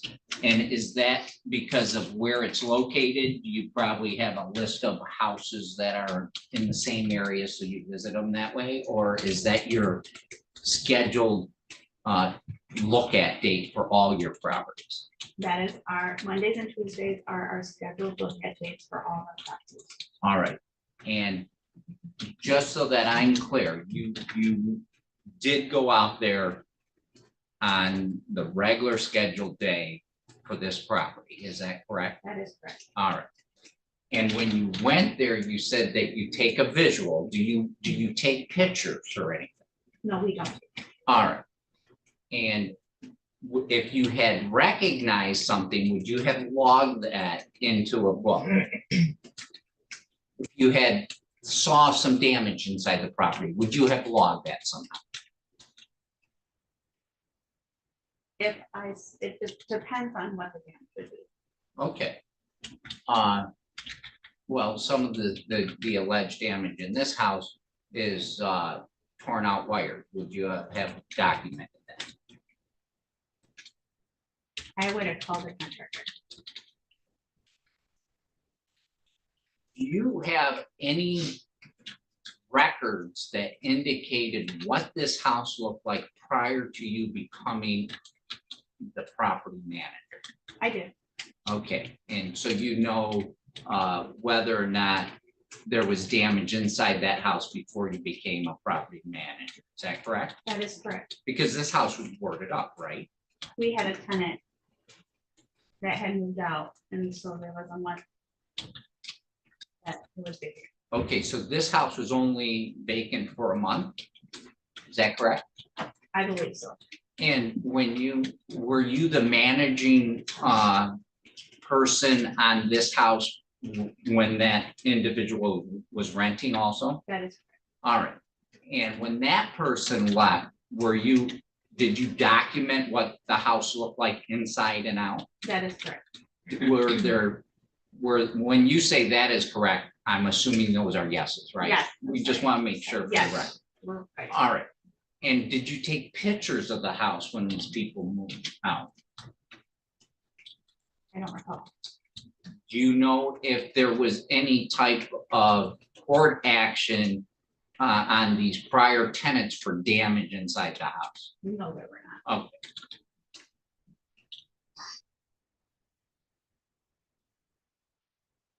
And can you can you please describe to me what the damage looked like on the day you received the police call and you went out to the house? There was missing pipes. There was holes in the drywall. And I immediately called the contractors so that we could get it documented and they could go through it with me. And Because I have not had that experience before. okay, so you don't have the experience to determine visually whether or not this type of damage by a single person or two-person would take 15 minutes, a day, 2 days, 3 days? That is, yes, Was the house pretty much damaged throughout? Yeah. And do you know how much piping or plumbing was taken out of the walls in this house? I don't, that's why I got the contractor to do that. Okay, and unfortunately, we don't have a hard copy of that, or does co-counsel have a hard copy of that?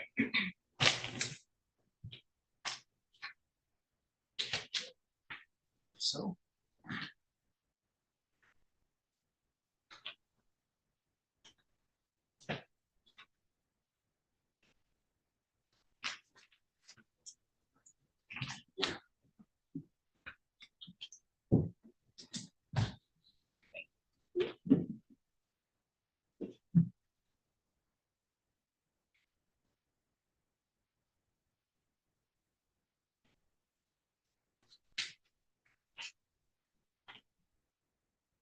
I see that one of the proposals by American Plumbing was $14,537.93. Is that your recollection, ma'am? If that's what the bid says. Oh, and there seems to be a bid on this for a natural gas water heater. Is that correct? I don't know. You don't know, so you I don't do know. have it, I don't. Oh, okay, well, it's you're the property manager of the house. Correct. Was there a natural gas water heater missing? If that's what the bid says. Okay, well, when you were there at the house and you're walk through, right after the police called you, did you see a natural gas water heater missing? That asked and answered already. I don't think I did. I think she avoided it, so I narrowed it down to make it better for It's a her. new question, so he did say, did she see one missing? So she has to answer that one. Did you see one missing? That was wrong. Okay. Did you see any pressure balancing valves missing? Yeah, I would ask if she knows what that even means, because I don't. Okay, do you know what pressure balancing valves are? No,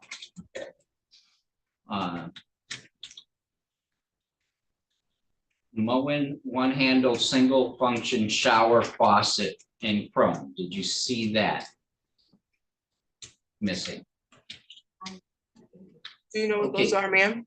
I do. Okay. Did you see? Let me try to ask this a little bit of a different way. It seems like there's a lot of damage here or missing things. Did you see any of these items actually on the property but disconnected in any way? I don't understand. And that's fair, and thank you for doing that. For instance, there's copper pipe plumbing missing, correct? Correct. And did you see the actual copper plumbing on site? No. And apparently there was a gas heater missing. Did you see that disconnected on site? I was not downstairs. Okay. Did you see, what items did you actually see on site that was not connected to the house anymore? Specific, yeah, be more specific. That's as specific as I can get. So I saw attachments that were missing to connect, like the faucet to the wall, and then there's pipes that run up, like supply lines and pipes that run, like the pipes were missing that go to the fixture. Okay, and you saw that they were missing in their place that they were supposed to be. Supposed to be. Okay, did you see those on site just laying around No, in the basement? no. Okay, so apparently whoever did this had to have taken this stuff off the property at some point. Speculation, she should answer that. Objection. Oh, Did you want to respond to the objection? I don't think it's speculation. Either the items were there or they weren't. Repeat your question. Okay, so these items that, like the water heater and the piping that you saw missing, that you didn't see a pile there, somebody had taken them off site then, correct? I don't know. You don't know. For the record, the objection is overruled.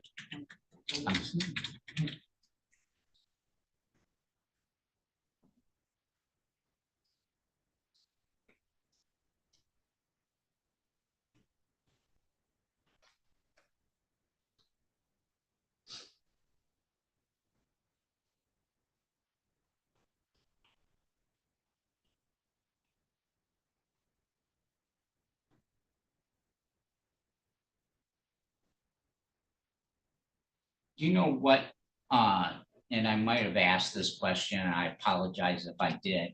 Do you know what day, June 27th of 2024 fell on? I do not.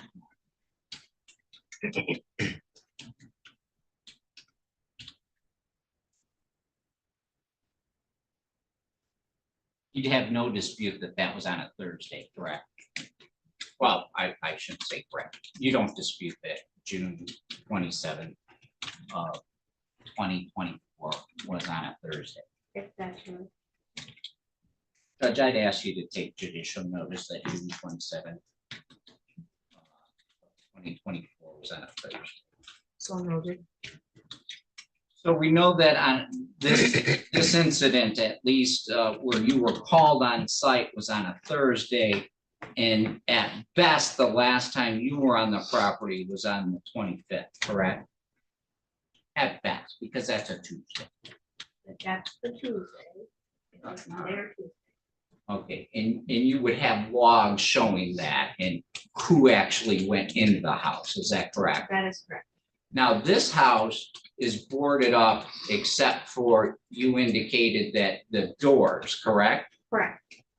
Are those, do those have a, just a normal house lock to those, or are they padlocked? Do you know how that house is secure? They have the deadbolt. Thank you. I don't think I have any further questions. Mr. Austin? Any redirect? Is it fair to say that you're living with us right now?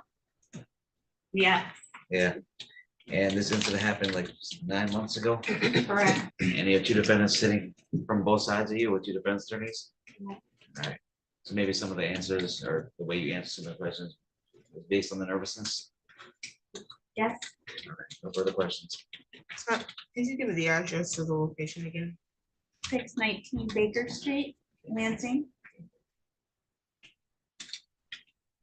Let this witness be excused. Yes, Your Honor. There is a sequestration order, ma'am, so you're not to discuss any portion of your testimony with any other witness, okay? Yes, ma'am. You're free to go.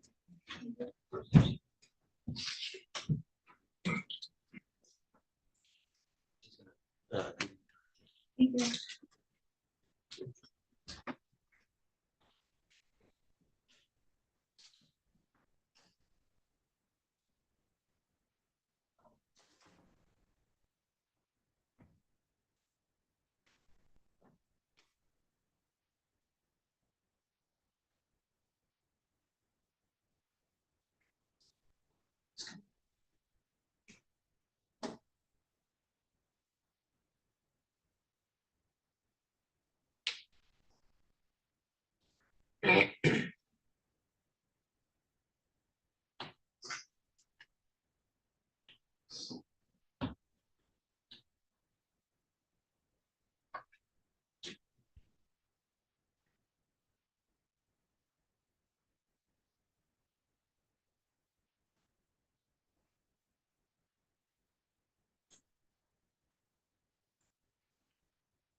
Yeah, people call Officer Matt Carlson, Matthew Carlson.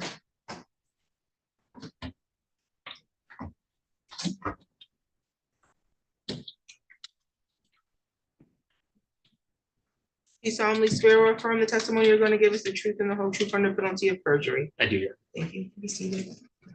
You can proceed, counsel. Officer, were you working on June 27, 2024? I was, What are your shift hours? 6 AM to 4 PM. Shortly after you started, did you get a 911 dispatch Yes. to where? I don't know the exact address on Baker Street, but there's a vacant house on Baker Street. City of Lansing, County of Bingham, State of Michigan? Yes, Were you in full police uniform and vehicle? yes. What was the reason for dispatch? A witness had called and said that either two males go into this vacant house that needed to be vacant. What did you do when you got that information? We arrived on scene, checked the security of the house.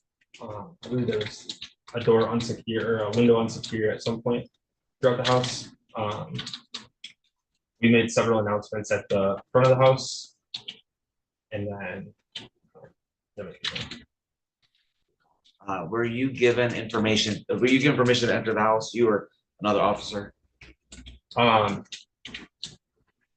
don't recall exactly if we were given permission, but we didn't enter before we started making announcements. At one point, did two people come out the house? Yes, Do you see them in the courtroom today? yes. Can you please point to both of them, identify something that they're wearing?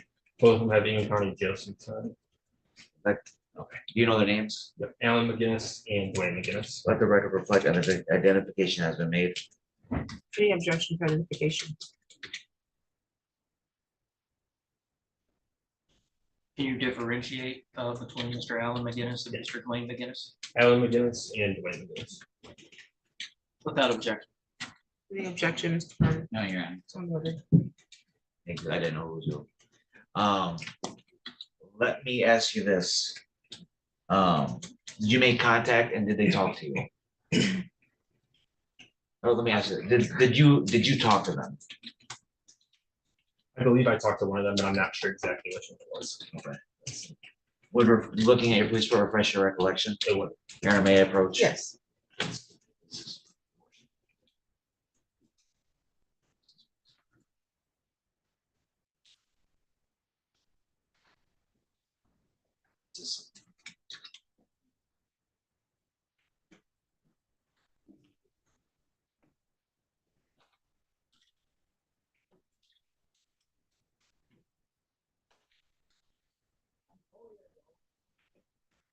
Good.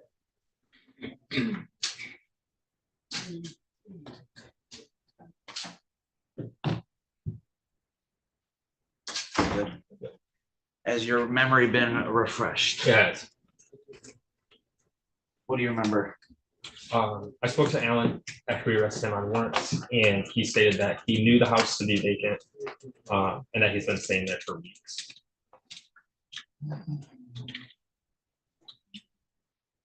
Did he say whether he had keys or not? If you don't remember, you don't remember. Yeah, I don't. So you saw these two individuals in the courtroom today exit the house? Correct. 619 Baker Street? Yes. And you were told by one of them that they didn't have permission to be there and they've been there for a couple weeks? They said they've been staying there. I don't know if we clarified permission or not.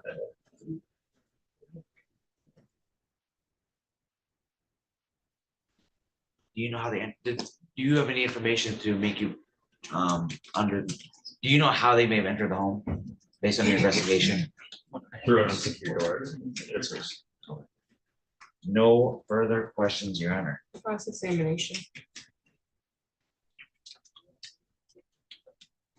Morning, officer. Morning.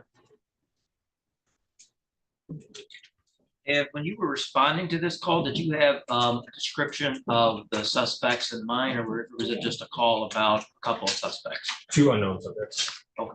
And nothing in terms of like raised articles of clothing or anything like that that you were looking for? Not that I recall. And you said you spoke with Mr. Allen McGinness that day, is that correct? Yes. And you did not speak with or get a statement from Mr. Dwayne McGinness that day? And with your body worn camera captured any of your investigations or all of your interactions that day when responding to this? It would. Thank you, Your Honor. It's all the questions I have. Mr. Carter. Mr.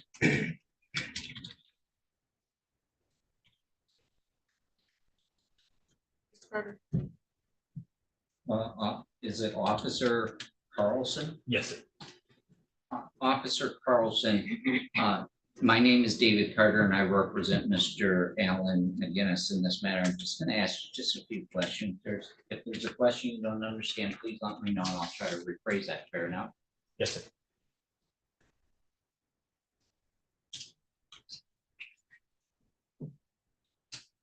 You, did you have contact after you met with the two McGinness, the two defendants in this matter? Did you have contact with the property manager of this unit? I did not. You did not. Did you, so you didn't walk through the property with her at all? No. And when you, did you walk through the property at all? I don't believe so because, or I know that I didn't because we took Alan into custody at the front door and then I was within the patrol car when other responding officers did. Okay, so you never entered into the property, so you don't know what it looked like inside. Did you, once you were informed that they were staying there for about 2 weeks, did you do any canvassing around the neighborhood to determine whether that was true or not? Me personally, no, I didn't. Did you instruct anybody, hey, this is what this guy says, make sure we talk to neighbors or anything? I probably talked about it on scene, but I don't know if anybody else did.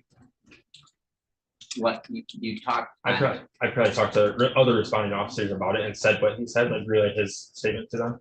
But I don't know if anybody else came this or not. Who would be the lead guy on this case then? I believe it was Officer Hatton. Oh, so it's not you? No. Did you get any direction from the lead officer what to do as any follow-up on this at all? No. Thank you. I have nothing further. You believe your memory might have been faded since this has been about 9 months ago? No further questions. Thank you. Thank you, officer. There is a sequestration order, so you're not to discuss any portion of your testimony with any other witness. Thank you. Thank you. You can call your next witness. No further witnesses, Your Honor. Allison. argument. Is the defense calling witnesses? I'm sorry. On behalf of Mr. Dwayne McGinness, Your Honor, we'll be relying on the evidence presented. Thank you. We will not be on the. You can make arguments. And people are gonna be asking that this, you bind this case or as charged in the complaint to circuit court with an additional count of home invasion second degree under PAC code 750.11083. As all the elements have been met. I'm not sure how the court wishes me to make my argument, but I guess I will respond to any objections. I believe all the elements are met based on the testimony we have. If Your Honor wants to see the receipts that I provided to the witness, I can provide that as well to you. Was that supposed to be an exhibit? Yes, it was supposed to be an exhibit. It was never admitted. I would agree, Your Honor. It was shown to the witness, but there was never any formal admission made as an exhibit. I just presume. As I think recall it, there was never, it was never a Agreed. proposed It was- exhibit. It was never moved to be entered. It was into never evidence. proposed, nor was it moved to be admitted, and if it was, then it has to be published, and so. But if it was an exhibit, then it should not be published. So I don't know what the intent of that, I don't know what the intent was. My intent was to give it to you, Your Honor, and either I can publish it now. Well, you gotta Or- make a motion, you didn't get it admitted. And it doesn't sound like they're stipulating to these. I guess that if it's going to be used to publish to the court to make a decision as to bind over, I think the court is limited to the testimony and any exhibits that were entered during the examination. So I think it would be improper for the court to view something that was never asked to be admitted as an exhibit and was never formally introduced into evidence as an exhibit. So I would object to the publication of a document that was never entered in as evidence during the hearing.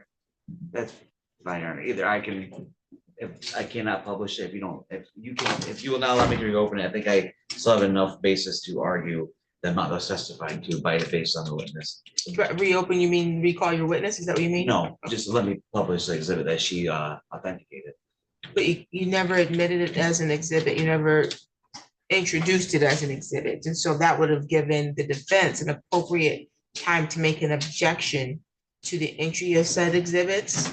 And maybe their questions would have been different had they believed it was a proposed exhibit. So I can't now admit the exhibit because it was not properly proposed nor moved for admission.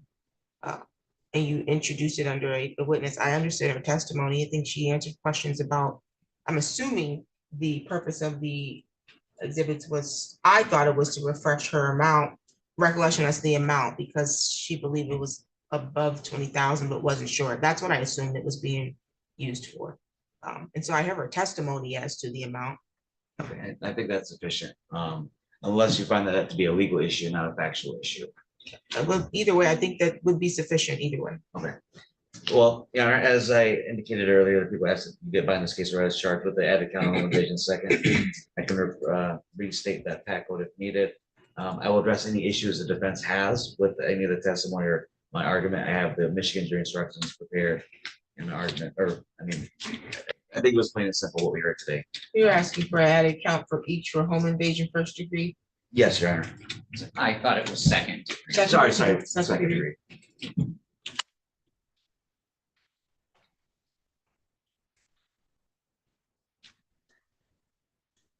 Okay, defense argument. Thank you, Your Honor. I'm going to object to the people's motion for bind over, not only as charged, but for the additional count that they wish to add. I understand the burden at this stage is probable cause, which is a lowest standard we have, at least in criminal court, but it's still a standard that they must meet nonetheless. They may have enough to justify the illegal entry misdemeanor, which isn't before the court today, because the court only has to make a probable cause determination as it relates to the felonies as they're currently being charged with. And I believe, Your Honor, the evidence that was presented here today is insufficient, even on a probable cause determination, to justify binding the case over to circuit court for further proceedings. At best, they may have established, and I'm not conceding this, but I think best possible light to the people is that they may have established Mr. Dwayne McGinness was in the house without permission. I certainly do not believe that they have established that Mr. Dwayne McGinness committed any type of damage or any type of larceny that they would necessarily need to prove as it would relate to the charge that he is currently facing, but also to the request to add the home invasion charge.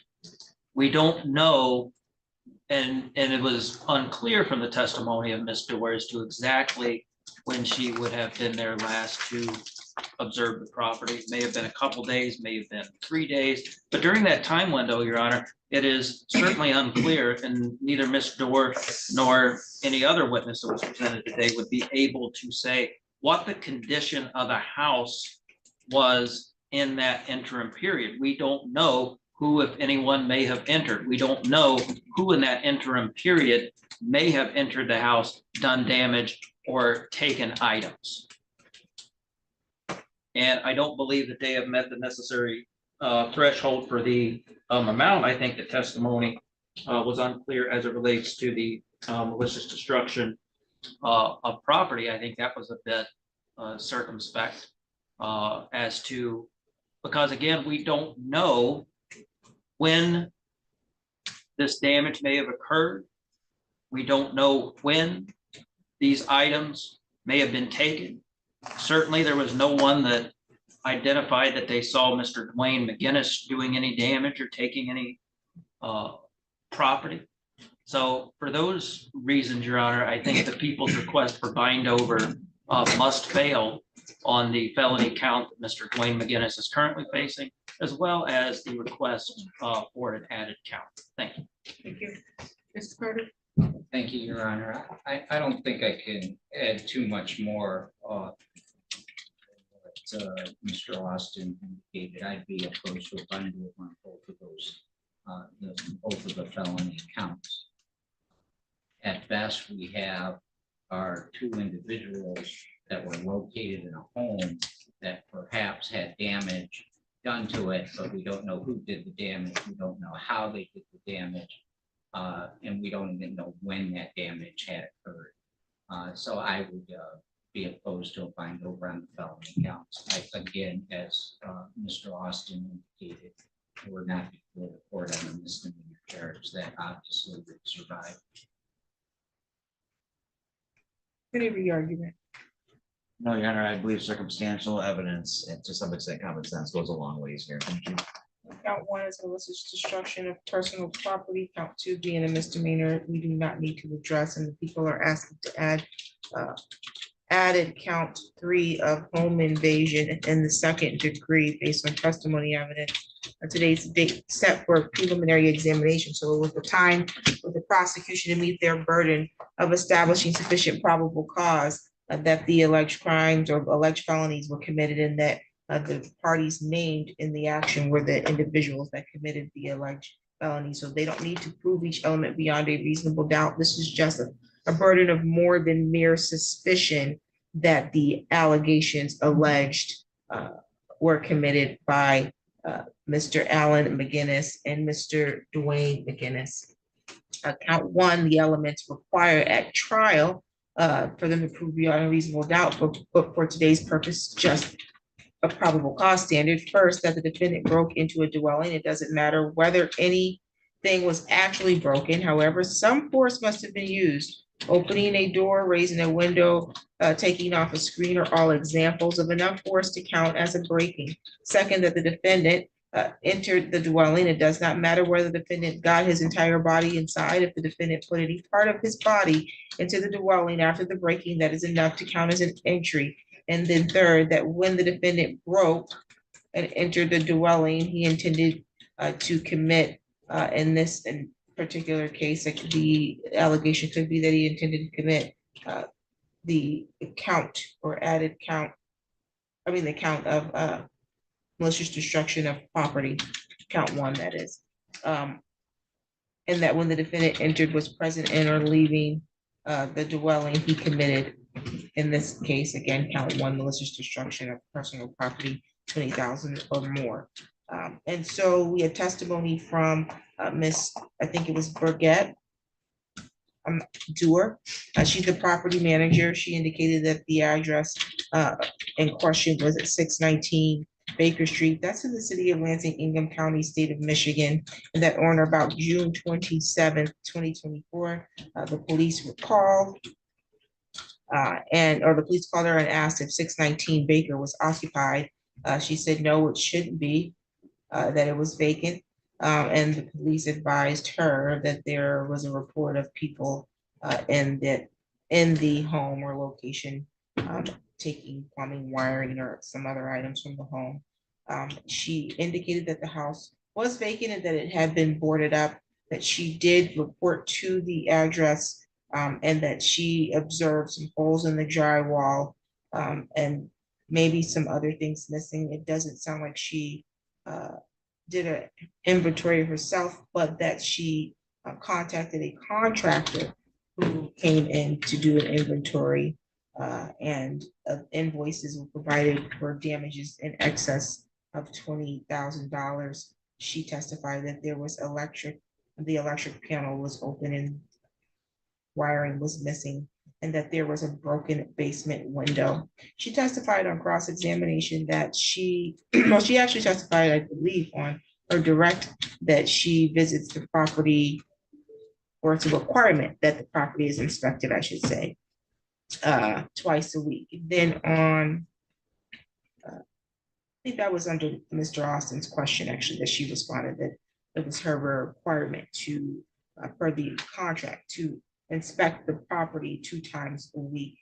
She was vague or unclear as to about what days she would have inspected this particular week, and or if it was her particularly, because she said it doesn't have to be her, it could be her, or I believe her father, or some other entity or agent of hers that could have inspected it. But she did advise, based on cross-examination answers from Mr. Carter's questions, that there is a log that she will keep of the dates that it was inspected, and she typically inspects that property on Monday. I don't recall hearing the other day that she would have inspected it, because she said twice a week. It's only 1 day a week. But nonetheless, she said that she would have log damage, but that's based on what the damages were, and that she would have called to have a contractor to inspect those damages. And that we then had testimony from Officer Matt Carlson, who testified on the date and time in question. He was dispatched to that address, 619 Baker, on the report of a vacant house. A witness advised that 2 men were going through the vacant home that shouldn't be there. And he advised that he made contact, or he saw the 2 individuals that he has identified in the court today as the defendants, Alan McGinness and Dwayne McGinness. He stated that he spoke to Alan specifically, and that Alan said that he knew the property had been vacant, and that he had been staying there for weeks, or he had been in this property, I should say, for a couple of weeks. And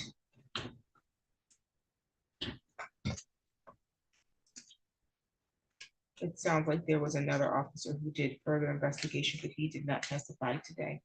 As to whether or not there's sufficient probable cause, that being more than mere suspicion as to a home invasion 2nd degree, I think based on circumstantial evidence that we have more than mere suspicion.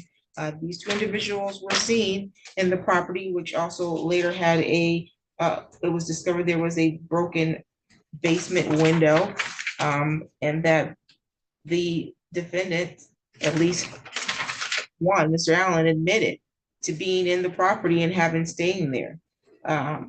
However, based on the property manager's knowledge of these people inside of the property, there was later some inventory done that showed some additional damage to the property. And she says that they inspect this property per their contract weekly, Whether or not that's the truth or not, or whether or not that had been done, that's a question for a jury to determine at the time of a jury trial, if it proceeds to trial, as to whether or not done this week, this had been inspected twice that week. It would be interesting to find that out because it doesn't align with the statements allegedly given by Mr. Allen, which is that he was living there or it's been staying there for weeks. And if someone had been staying in a vacant property for weeks and the property manager is inspecting it twice a week, why didn't they know that someone was living there? So one of the two individuals is not being completely honest. And I don't know if that would be Ms. Dewar or if it would be the alleged defendant, Mr. Allen, stating that he had been living there for weeks. There's been no testimony about evidence of anyone living there. I should say that. I think that probably would have come out if there were maybe some information or evidence that someone was living there. I don't know how anyone could be living there without drywall piping or whatever, but I guess it could happen. But the information is that there were large pieces of information or items removed from the property.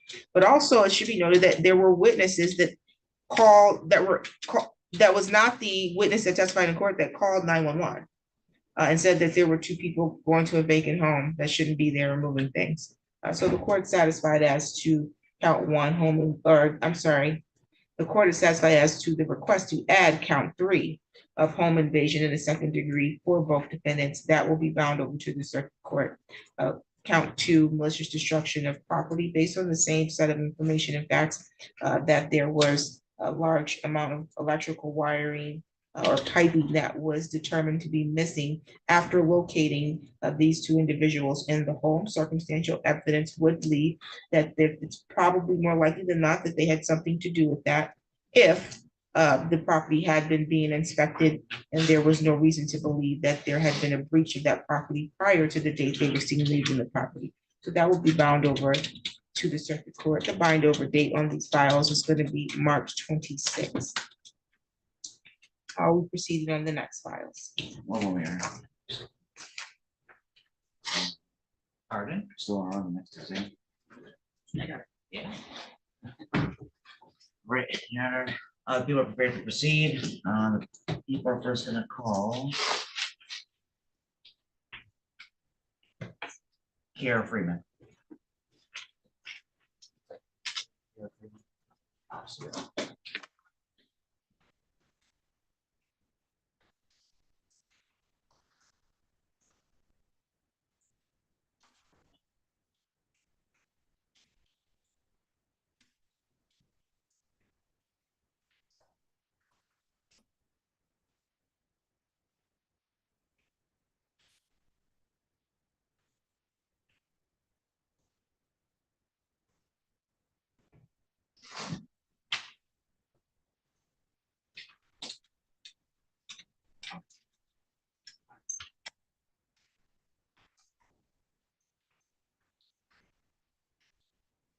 Solemnly swear or affirm the testimony you're going to give us the truth and the whole truth under penalty of perjury. You can have a seat. Just give me one moment. Someone's walking into my Zoom. Maybe they left. Okay, I state your first and last name and spell both. First name is Kara, K-A-R-A, last is Freeman, F-R-E-E-M-A-N. Council, you can proceed. So I'm gonna take you back to February 25th, 2025. Do you recall that date? Yes, Were you working on that date? yes. Oh, Going to the police office. were you in full police uniform and vehicle? I was, How were your shift hours? 6 a.m. to 4 p.m. Around noon of that day, do you remember being dispatched? I do. To where? It was a house on the corner of Rio and Star. This, Rio and Star. this 2107 Rio Road sound familiar? Yes, Is that in the city of East Lansing County? Sorry, city of Lansing, County of Bingham, state of Michigan. yes. All right, why were you dispatched? I was dispatched to B&E. And when you arrived, what did you see? When I arrived on scene, I was coming northbound on Star. I was approaching Rio Road. When I got to that intersection, I had to wait for the car to go by. While sitting at that stop sign, I observed two white males fitting the description I was given out over the radio. Are they here in the courtroom today?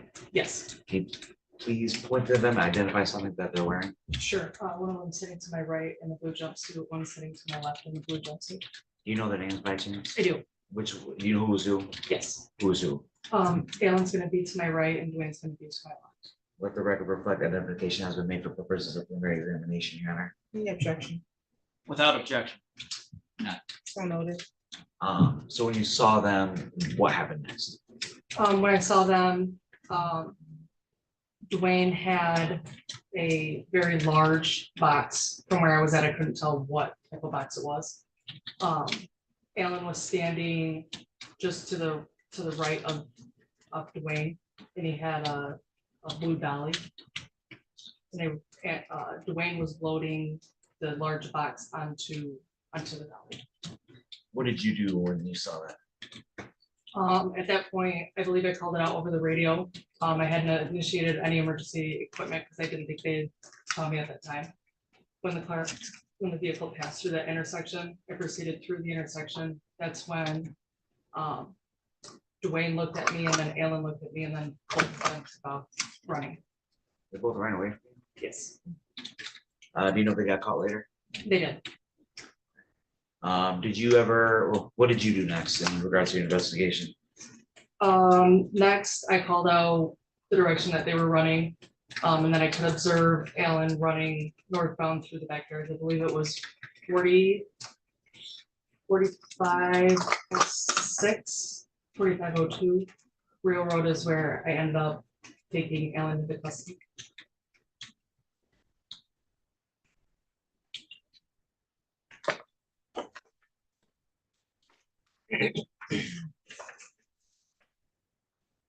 Do you remember giving one of these defendants a Miranda rights? Yes, Which one? Alan. After Miranda, did he talk? He did not at the time. The only thing that he did state was that he had swallowed or ingested heroin, so I summoned the fire department, paramedic ambulance. Do you remember Alan saying that the other person was his younger brother? Do you remember anything like that? Yes.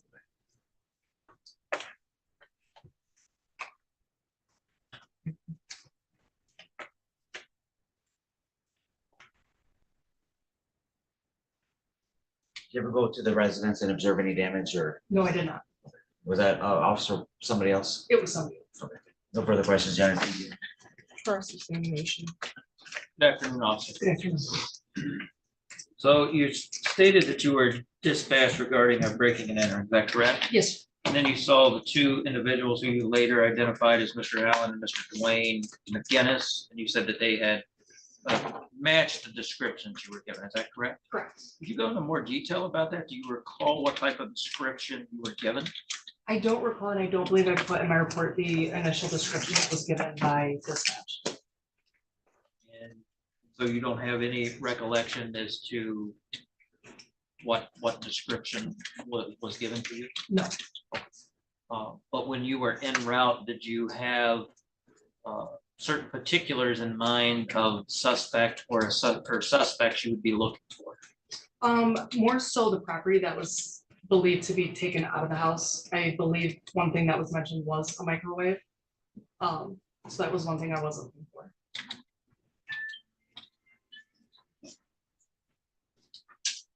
And you recall if you were particularly looking for a particular race of suspects?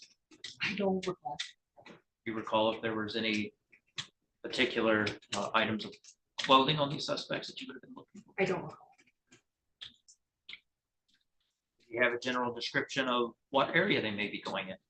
I believe dispatch did say that they were going northbound on Star from Rio. In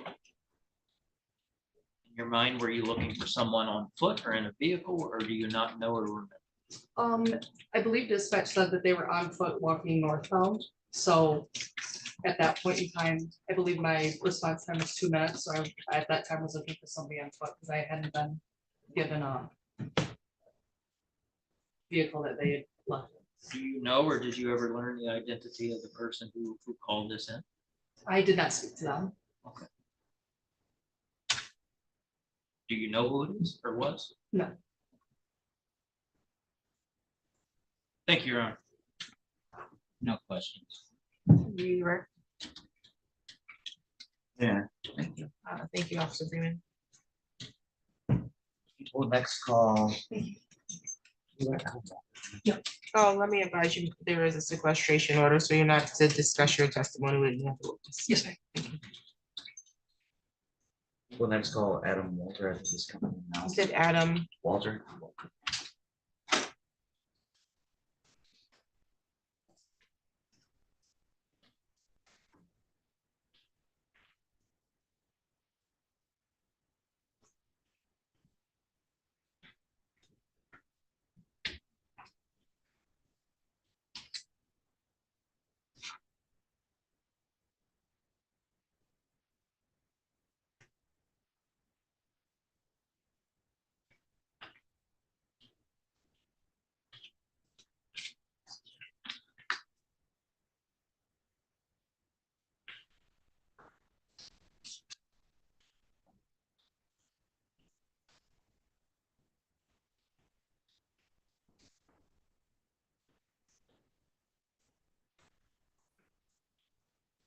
You solemnly swear or affirm the testimony you're going to give us the truth and the whole truth under penalty of perjury. Yes, ma'am. Thank you. You can have a seat. Thank you. State your first and last name. Spell both. Adam Walter, ADAMWALTER. Proceed, counsel. Officer, you're dressed in full police Lansing Police Department uniform. Yes, sir. Were you wearing that on February 25th, 2025? Yes, sir. Do you remember February 25th, 2025? Yes, I do, sir. You dispatched at 2107 Rio Road. I was. What was the reason for dispatch? It was for a break and entering process. And when you arrived, what did you do? When I arrived, I assisted Officer Freeman taking one of the subjects in custody behind the house on Star Avenue. Did you ever find a microwave during your investigation? I did, yes, sir. Tell me about that microwave. It was a fully boxed microwave. It was next to a metal dolly off the road there, just off the Star, just north of Rio. What did you do with that microwave? I returned it to the residents. At 7. This is before noon. Or sometime, it was daylight. Yes, sir, right around noon. Yep. Did it appear to be abandoned? Well, let me ask this. The position where you found that, what did it appear to you as and where you found that microwave? The microwave was on the side of the road in a box. It was by a metal dolly, around a metal dolly. And it was also by a bag of wires and pipes. The brand new microwave? It was in a box. And what did you do with that microwave? I put it onto the metal dolly and I took it back to the residents. 2107 Rio. Was it walking distance? Yes, sir. No further questions. Cross-examine. I may, Your Honor.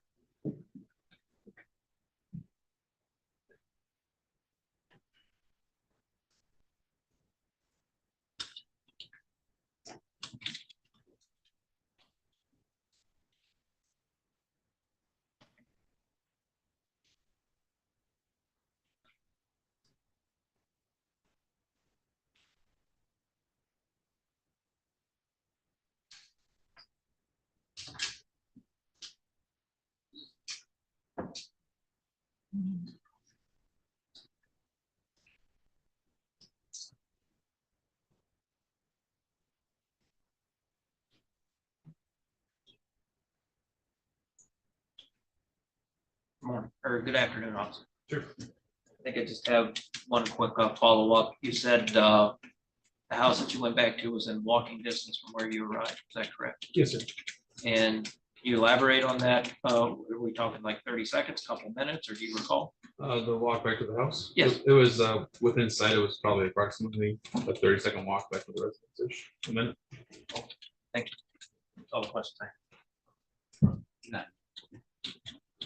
Speaks to you. Yes, Your Honor. Lead the Officer Walter. People, next call, Wayne McGee.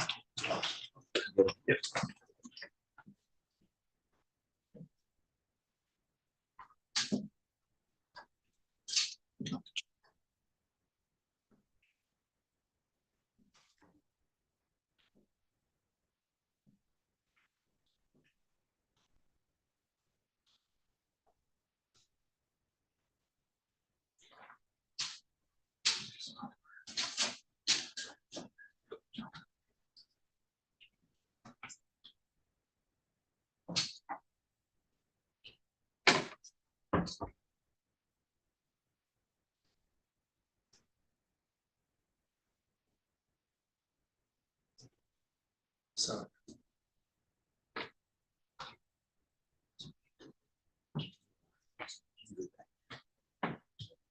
Raise your right hand. You solemnly swear or affirm the testimony you're going to give us the truth and the whole truth under penalty of perjury. I do. You can have a seat.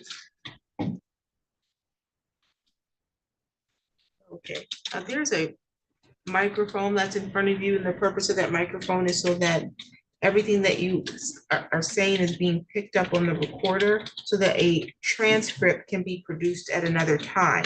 However, that microphone is not going to amplify your voice in any way, so I need you to speak loud and clear, okay? Yes, sir. Okay, all of your responses must be verbals, no head shakes or head nods, no mhm or uhs, because we can't understand that into the record. If there's an objection, you'll stop speaking. I need to make a ruling, excuse me, on that objection, and then I'll tell you if you can give us that answer or not, okay? I understand. Okay, state your first and last name and spell both. Wayne McGee, WAYNE MAGEE. You can proceed, counsel. Sir, how would you like me to address you today? Wayne's fine. Wayne, what is your relation to 2107 Ray Road? I'm the builder for that unit. Tell me what that means. I designed it and I was commissioned by the land bank, county land bank to construct that. Prior to February 25th, 2025, when was the last time you were there? Probably the day before. What were some of the things you were doing on that property? Well, we were in the final stages of the building. We're going around putting together punch lists about minor things that had to be taken care of. And also working out what it was going to cost to repair the damage. We had a lot of missing wiring in the basement already. So we were working on what that was going to cost. Tell me about that wiring. Prior to this incident, what do you mean? Well, this particular incident, we'd already been hit twice before. Okay. The first one. Let me ask you this. Sorry, cut you off. Certainly. There was already pre-existing damage to the house. Yes. Okay. Were there any, after this incident, what did you notice differently from the day before? Ask me that question again. Right. I didn't understand it either. The day before, you said you were there. Yes. The day after you were informed of another incident, was there anything different? Two notable exceptions was the microwave that was set in the home to be installed at a later date was now sitting on a trolley in the middle of the living room. We had yet more wiring cut down in the basement. That was two things. So there was more damage from since the last time you were there? That was my assumption. Okay, you're not sure? No. Okay. That microwave, was it a brand new microwave? Yes, it was. It was still in the box. Do you know how, were you informed from anybody how it got into the middle of the living room with a trolley or dolly? I was, and the officer I talked to that was there on the scene when they were arrested together. Said that that's what they found them with out in the sidewalk. Jack, you're saying this is not being off. Not being off. Let's be off for Back on the listener. objections overruled. You end up getting the microwave back. Yes. And a free dolly? Free dollar. No further questions. It's $6,500, so it's not free dollar. No further questions. Cross-examination. Good afternoon. Good afternoon. It is. It is indeed. So we're talking about February the 25th, and I believe you said the last time you were there was sometime the day before on the 24th. Is that correct? Do you recall what particular time that would have been? Is there a certain time that you're normally there? Yes and no. I stopped by early morning. I have several projects going on, and I call it reviewing the troops, I go from one to the other. And the order in which they are is what it's needs must basis. So I just went in to check primarily to make sure that the heat was still working, because we had to jump a wire to keep the furnace running after our last break-in. I was only there for about 10 15. And the last break-in that you were talking about, that was approximately a couple weeks before this. Yes. This microwave that you were talking about, is this like a over the range Yes, it model is. or? Okay. And this particular place, does it have any kind of security alarms, security systems, cameras, anything like that that you're aware of? Does now. But at the time on February the 25th, did it or did it not? Or It do you did know? not. In 44 years in this business, I've been lucky. This is the first time I've ever really felt that I should have been doing it this last 44 years.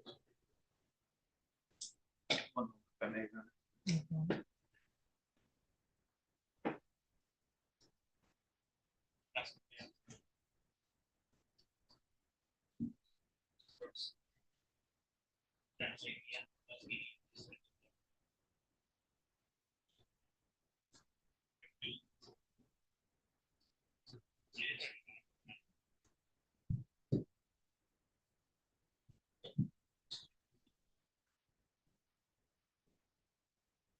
Thank you, sir. Mr. Byrd, I have no question. can you redirect with this witness? No, Your Honor. Okay, thank you, Mr. McGee. There is a sequestration order, so you're not to discuss any portion of your testimony with any other witnesses, okay? Understood, You're free to go. Are there any additional witnesses? No, Your Honor. Is the defense calling any witnesses? We'll be relying on the evidence presented, Your Honor. Thank you. You can make your argument. Your probable cause has been met here. I asked you about the case of Rashad in the complaint. I don't have it written in my laptop, but I believe it's a jury instruction 31.2 I was relying on, I think. So common sense goes a long way, Your Honor. I ask that you bind this case over as charged.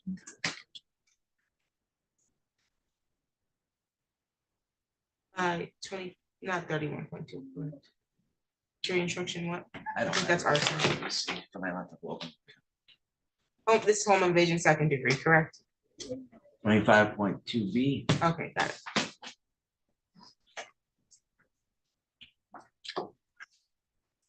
Defense?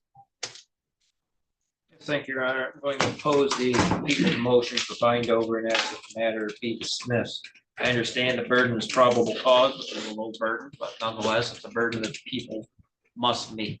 I think we have some circumstantial evidence here, but I think at best, it may put Mr. Dwayne McGinness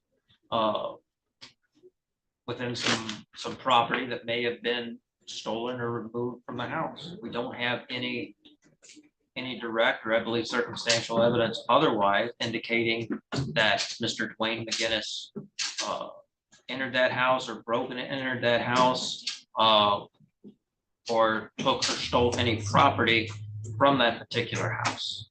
So I think at best, they have a circumstantial case that falls on a probable cause determination because I do not believe people have met their burden. Thank you. Thank you, Your Honor. I would concur with Mr. Austin. I would simply also add that I actually heard zero testimony that this was a dwelling.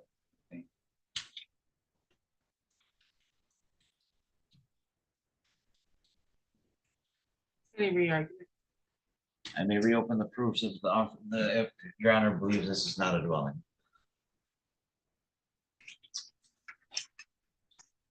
I don't know what it is. Like, this can't be my belief is, I don't know anything about 2107 Real Road, other than that on February 25th, officers were dispatched there for breaking and entering. And then we have Mr. McGee, who said he's a builder for 2107, and he was commissioned by the land bank.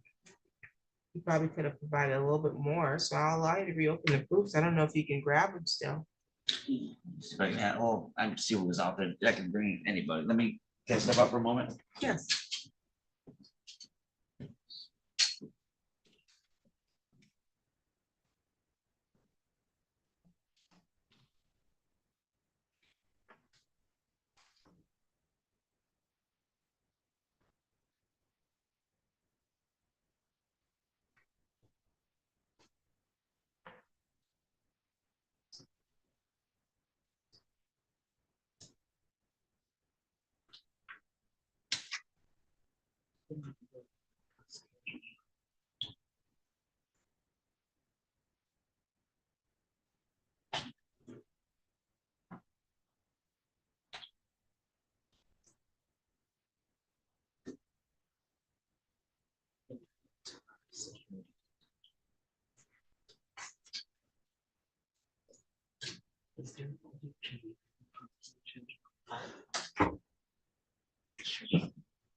Last name McGee, tell them don't let them leave. They always act like they don't know who's downstairs. They always act like they don't know who's downstairs. Yeah, they always act like they don't know who's downstairs. If he left here, he's gonna go through there. He's got to. Yeah.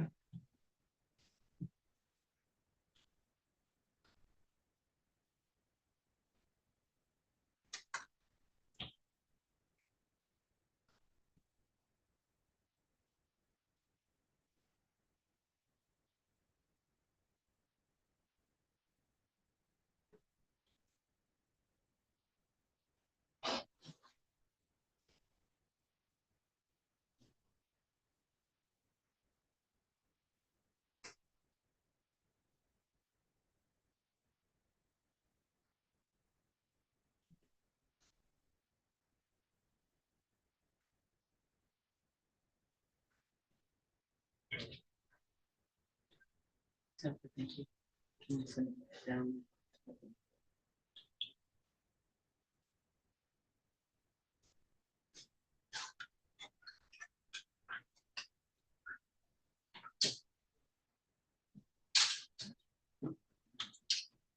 Is this?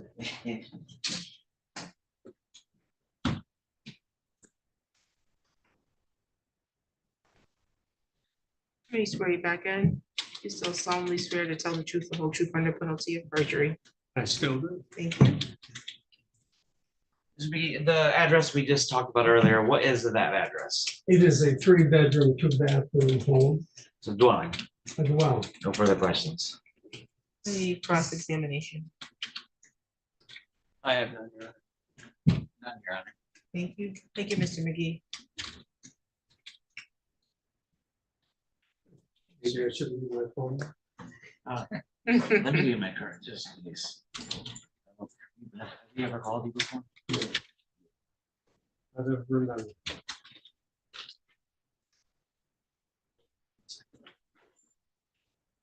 Now I know.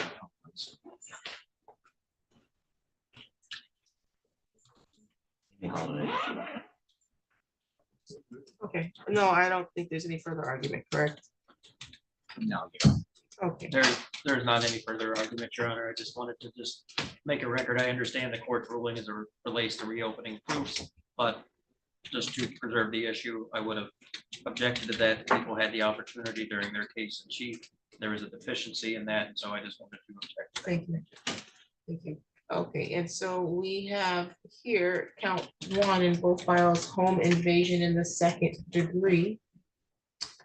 We've got the elements in the previous file, and those elements apply here as well. First, that the defendant broke into a dwelling, and it doesn't matter whether anything was actually broken. However, some force must have been used. Opening a door, raising a window, and taking off a screen are all examples of enough force to count as a dwelling. Second, that the defendant entered the dwelling. It doesn't matter whether the defendant got his entire body. If the defendant put any part of the body into the dwelling after breaking, that is enough to count as an entry. third, that when the defendant broke and entered the dwelling, he intended to commit, in this, I would assume it must be a larceny of some sort due to the nature, the testimony about a microwave, and that the defendant was entered in, or was leaving the dwelling, he committed said larceny. And so we had testimony today, first from Officer Freeman. She testified that on February 25th, 2025, she was dispatched to the area at or near Rio and Stark. Her recollection was refreshed to the address of 2107 Rio Road. That's in the city of Lansing, Ingham County, state of Michigan. So that makes venue in this court appropriate. She stated that as she approached Rio Road, she observed two white males that she identified in the court today as the defendants by name, and that they fit the description that was given through dispatch of the suspects. Again, this dispatch of a breaking and entering. She stated Dwayne had a very large box and Alan was standing to the right with a blue dolly, and Dwayne loading the box on the dolly. Once she began to turn, she activated the lights, and she said she didn't activate her lights prior to because they had not, the suspects had not noticed her, and I'm assuming she wanted to see how much she could visualize before they noticed her. Once the suspects did notice her, she said that they took off running. They were later apprehended. She Mirandized at least Alan, who stated that he had swallowed some heroin, so he had to be treated for medical. The officers recovered a microwave. Officer Adam Walter indicated that he located a fully boxed microwave next to the dolly. We had testimony from the builder, Mr. Dwayne McGee, testified that he again was commissioned by the Lansing, the land bank, to build this property, and that he had been there prior to, or the day prior to, and that there was a brand new microwave that was inside of the unit for the purposes of being installed. The court did reopen the proof to address specifically whether or not this was a dwelling. There was no testimony at the case in chief about it being dwelling, but there was sufficient enough testimony based on other elements that the court could reasonably understand that this must have been a dwelling, and that could have continued. Land Commission doesn't commission people to build anything but dwellings. And so with that being said, the court is satisfied based on the testimony evidence that there's more than mere suspicion that the action of a home invasion took place. There was a report of a break and entering by some witness who didn't obviously appear today, but that was what caused the officer to appear. And the officer saw the individuals outside of this resident loading at least a brand new boxed microwave, which the builder said was inside of the unit to be installed. They were loading this, and then when they saw the officer, they took off running. The court will bind this matter over for a bind over date of March 26th. The next court date that these defendants will need to appear in will be a pre-trial, and that date will be set after the court receives this file.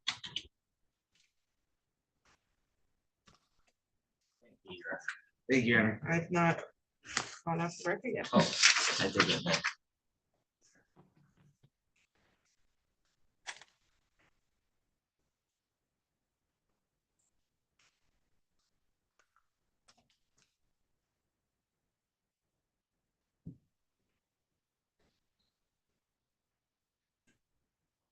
For Alan McGinness Jr., file number ending in 621, there's a bond of $8,000 cash surety, and that will continue.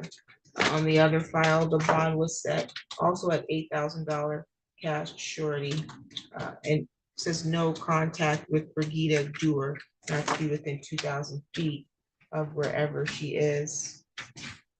And the other file, there's a no contact with Wayne McGee, not to be within 2,000 feet of wherever this person lives or is employed. That will continue for Dwayne McGinness, file number ending in 232. The bond is set at 8,000 cash surety. There's a no contact order for Brigida Dura as well. And then in file number ending in 622, 10,000 cash surety. That will continue. And a no contact order with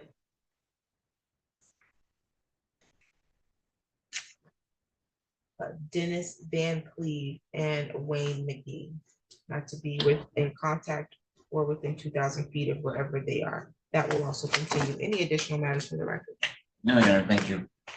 I have nothing additional to add from Mr. Dwayne McGinnis, Your Honor. Thank you. You're all set.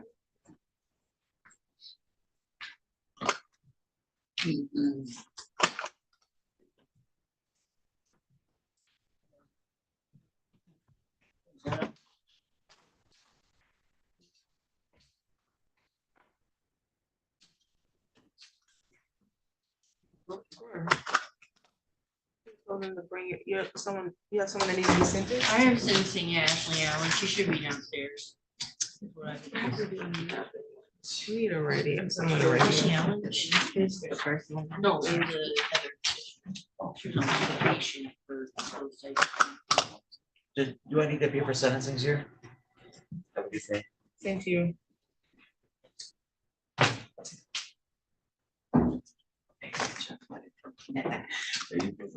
That's great. We need to let her know to bring Ashley out up because she didn't ask me. So I'm sure she doesn't. I'll just go down. I probably can catch up. Or just get one of the security officers to radio her. Okay. Right out, but The address and so. I don't care. You guys know who I am, don't you?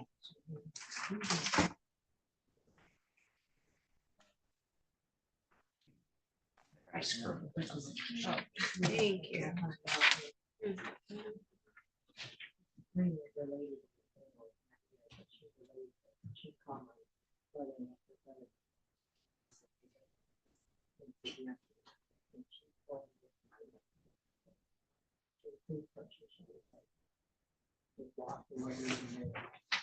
Thank you so much. You have a good day.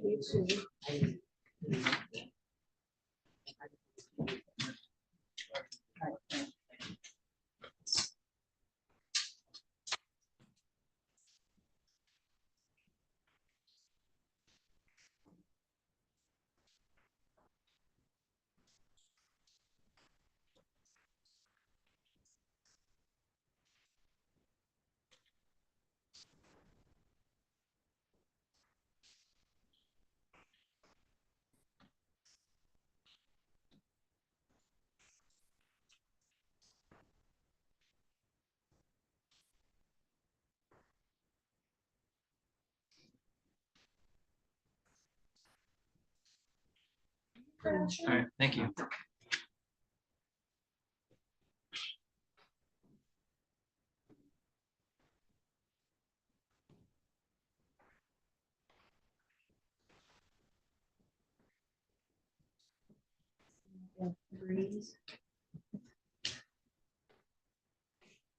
George.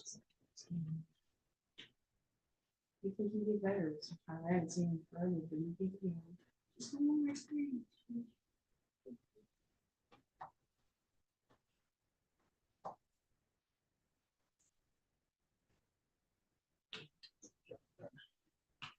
And then I'll get this done and go over to Judge Gino and start the afternoon. You want the secretary? No, you.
The record in the matter of the people of the state of Michigan versus Ashley Allen, and this is 24-01847. Appearance, please. Thank you, Your Honor. Assistant Public Defender Sarah Donnelly on behalf of the defendant Ashley Allen, who is to my right.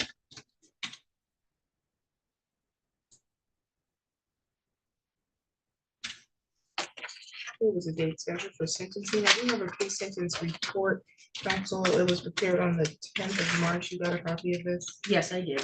Okay, any reason to make corrections, updates, or deletion? No, Your Honor.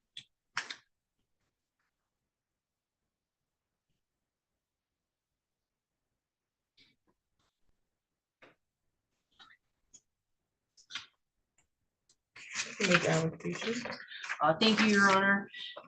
In regards to the recommendations from the probation department, certainly Ms. Allen does want to pay back the $1,500 that she'll owe to JSG. We have no dispute that that is the amount that they pay to replace the tethers that are beyond repair.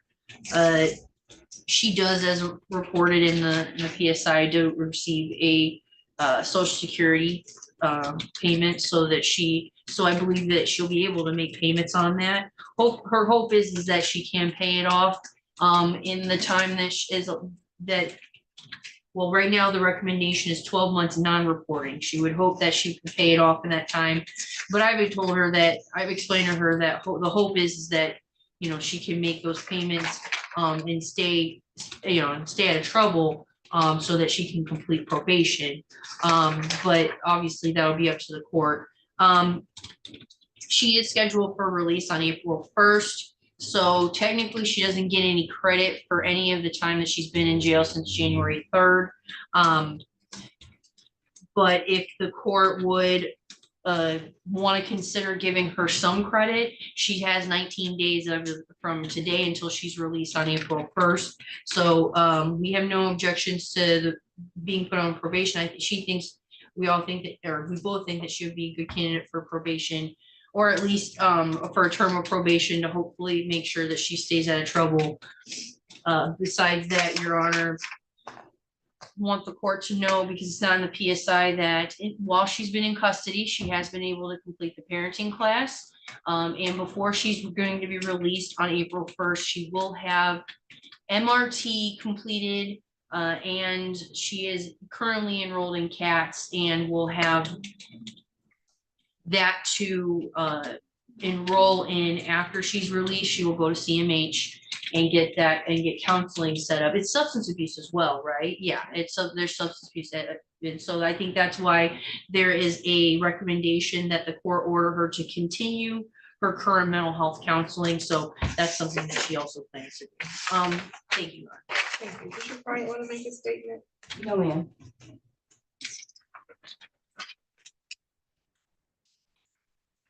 Yeah, I think the recommendation is appropriate. It's not requesting an intensive oversight on your part, just a non-reporting probation that will give you an opportunity to show that you're going to be compliant with the payment plan and not engage in any further violations or pick up any new cases during that time frame, and that you'll get the help or continue to get the mental health counseling that you need, which you're already engaging in at this time. So I'll adopt that recommendation. It's going to be 12 months non-reporting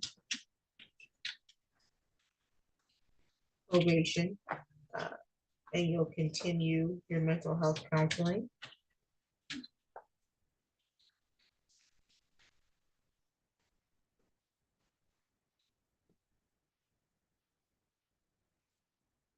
And pay restitution.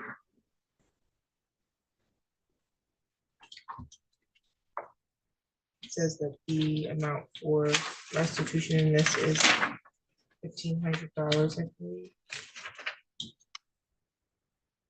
Go to JSG monitoring.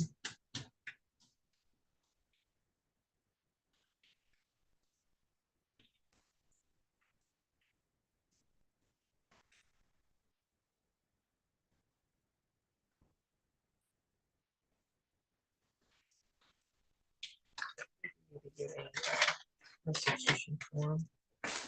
There's a $75 crime victim rights fee that will be assessed and a $50 state minimum cost that will be assessed. Outweigh discretionary fines and costs, and oversight fees will be waived.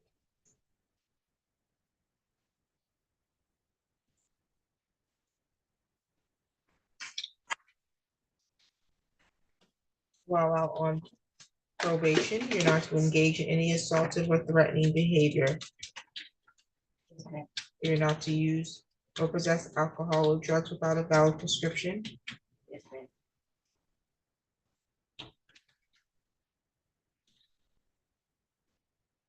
And you're not to possess a firearm, ammunition, or weapon of any kind, okay? Yes, ma'am. Okay, let's see.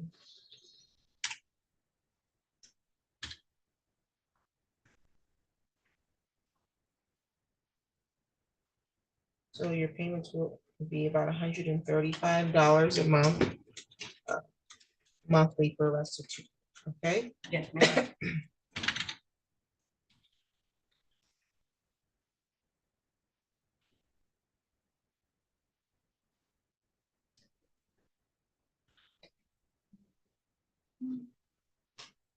Your Honor, it's a good question. Your Honor, when would you expect her, for the first payment to start being made?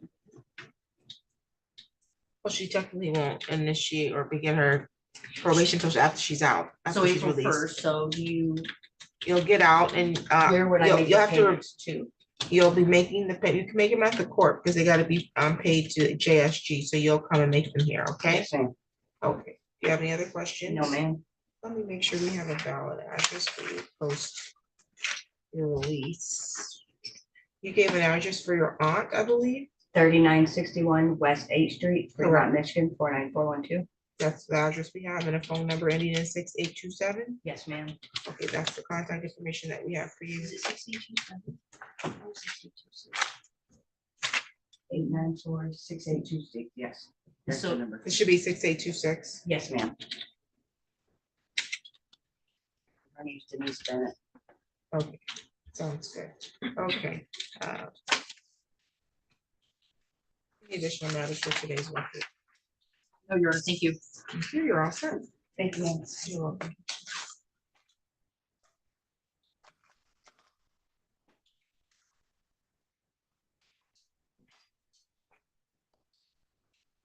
Mr. Greenman.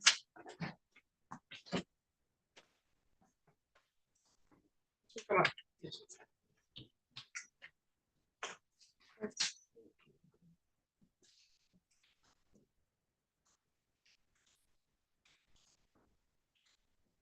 On the record in the matter of the people of this state of Michigan versus Richard Greenman, actually City of Lansing versus Richard Greenman. This is phone number 20-01645, council appearance. Thank you, Your Honor. Good afternoon. Jared Austin appearing today on behalf of Mr. Greenman for the purpose of his arraignment only. Okay, and Mr. Greenman, this was in warrant status because you failed to appear for a violation arraignment. I do have a request and summons for probation violation. The allegations are that you violated the amended order of probation from September 20th, 2024 by failing to stay engaged in intensive outpatient. And per MMRS, you failed to attend sessions on December 6th, December 9th, December 13th, December 16th, December 20th, 27th, 2024, and then also January 2nd, 3rd, 6th, 13th, and 15th, 2025. You also have another request and summons for probation violation alleging that you failed to submit to testing for AberHealth and failed to test on December 21st, 26th, 29th, and January 6th. So you have the right to have a contested hearing on these violations. You have the right to be represented by an attorney at these hearings. If you're found to be in violation of your probation status, your probation can be revoked. You can be sentenced to just serve straight jail time. Do you understand that? Yes, sir. Okay, did you request an attorney to represent you for the hearing? Yes, he's making application, Your Honor, yes.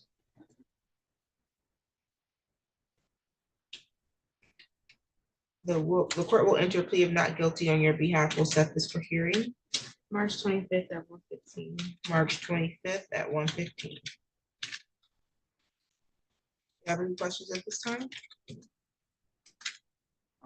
No, Your Honor, I'm scheduled to go to Rise, 3/4 housing today. So will this make it so I'm not an active warrant, so that I can? Your schedule will rise today. Yes, You'll be there still March 20. yes, ma'am. And I'll be in there for at least 90 days.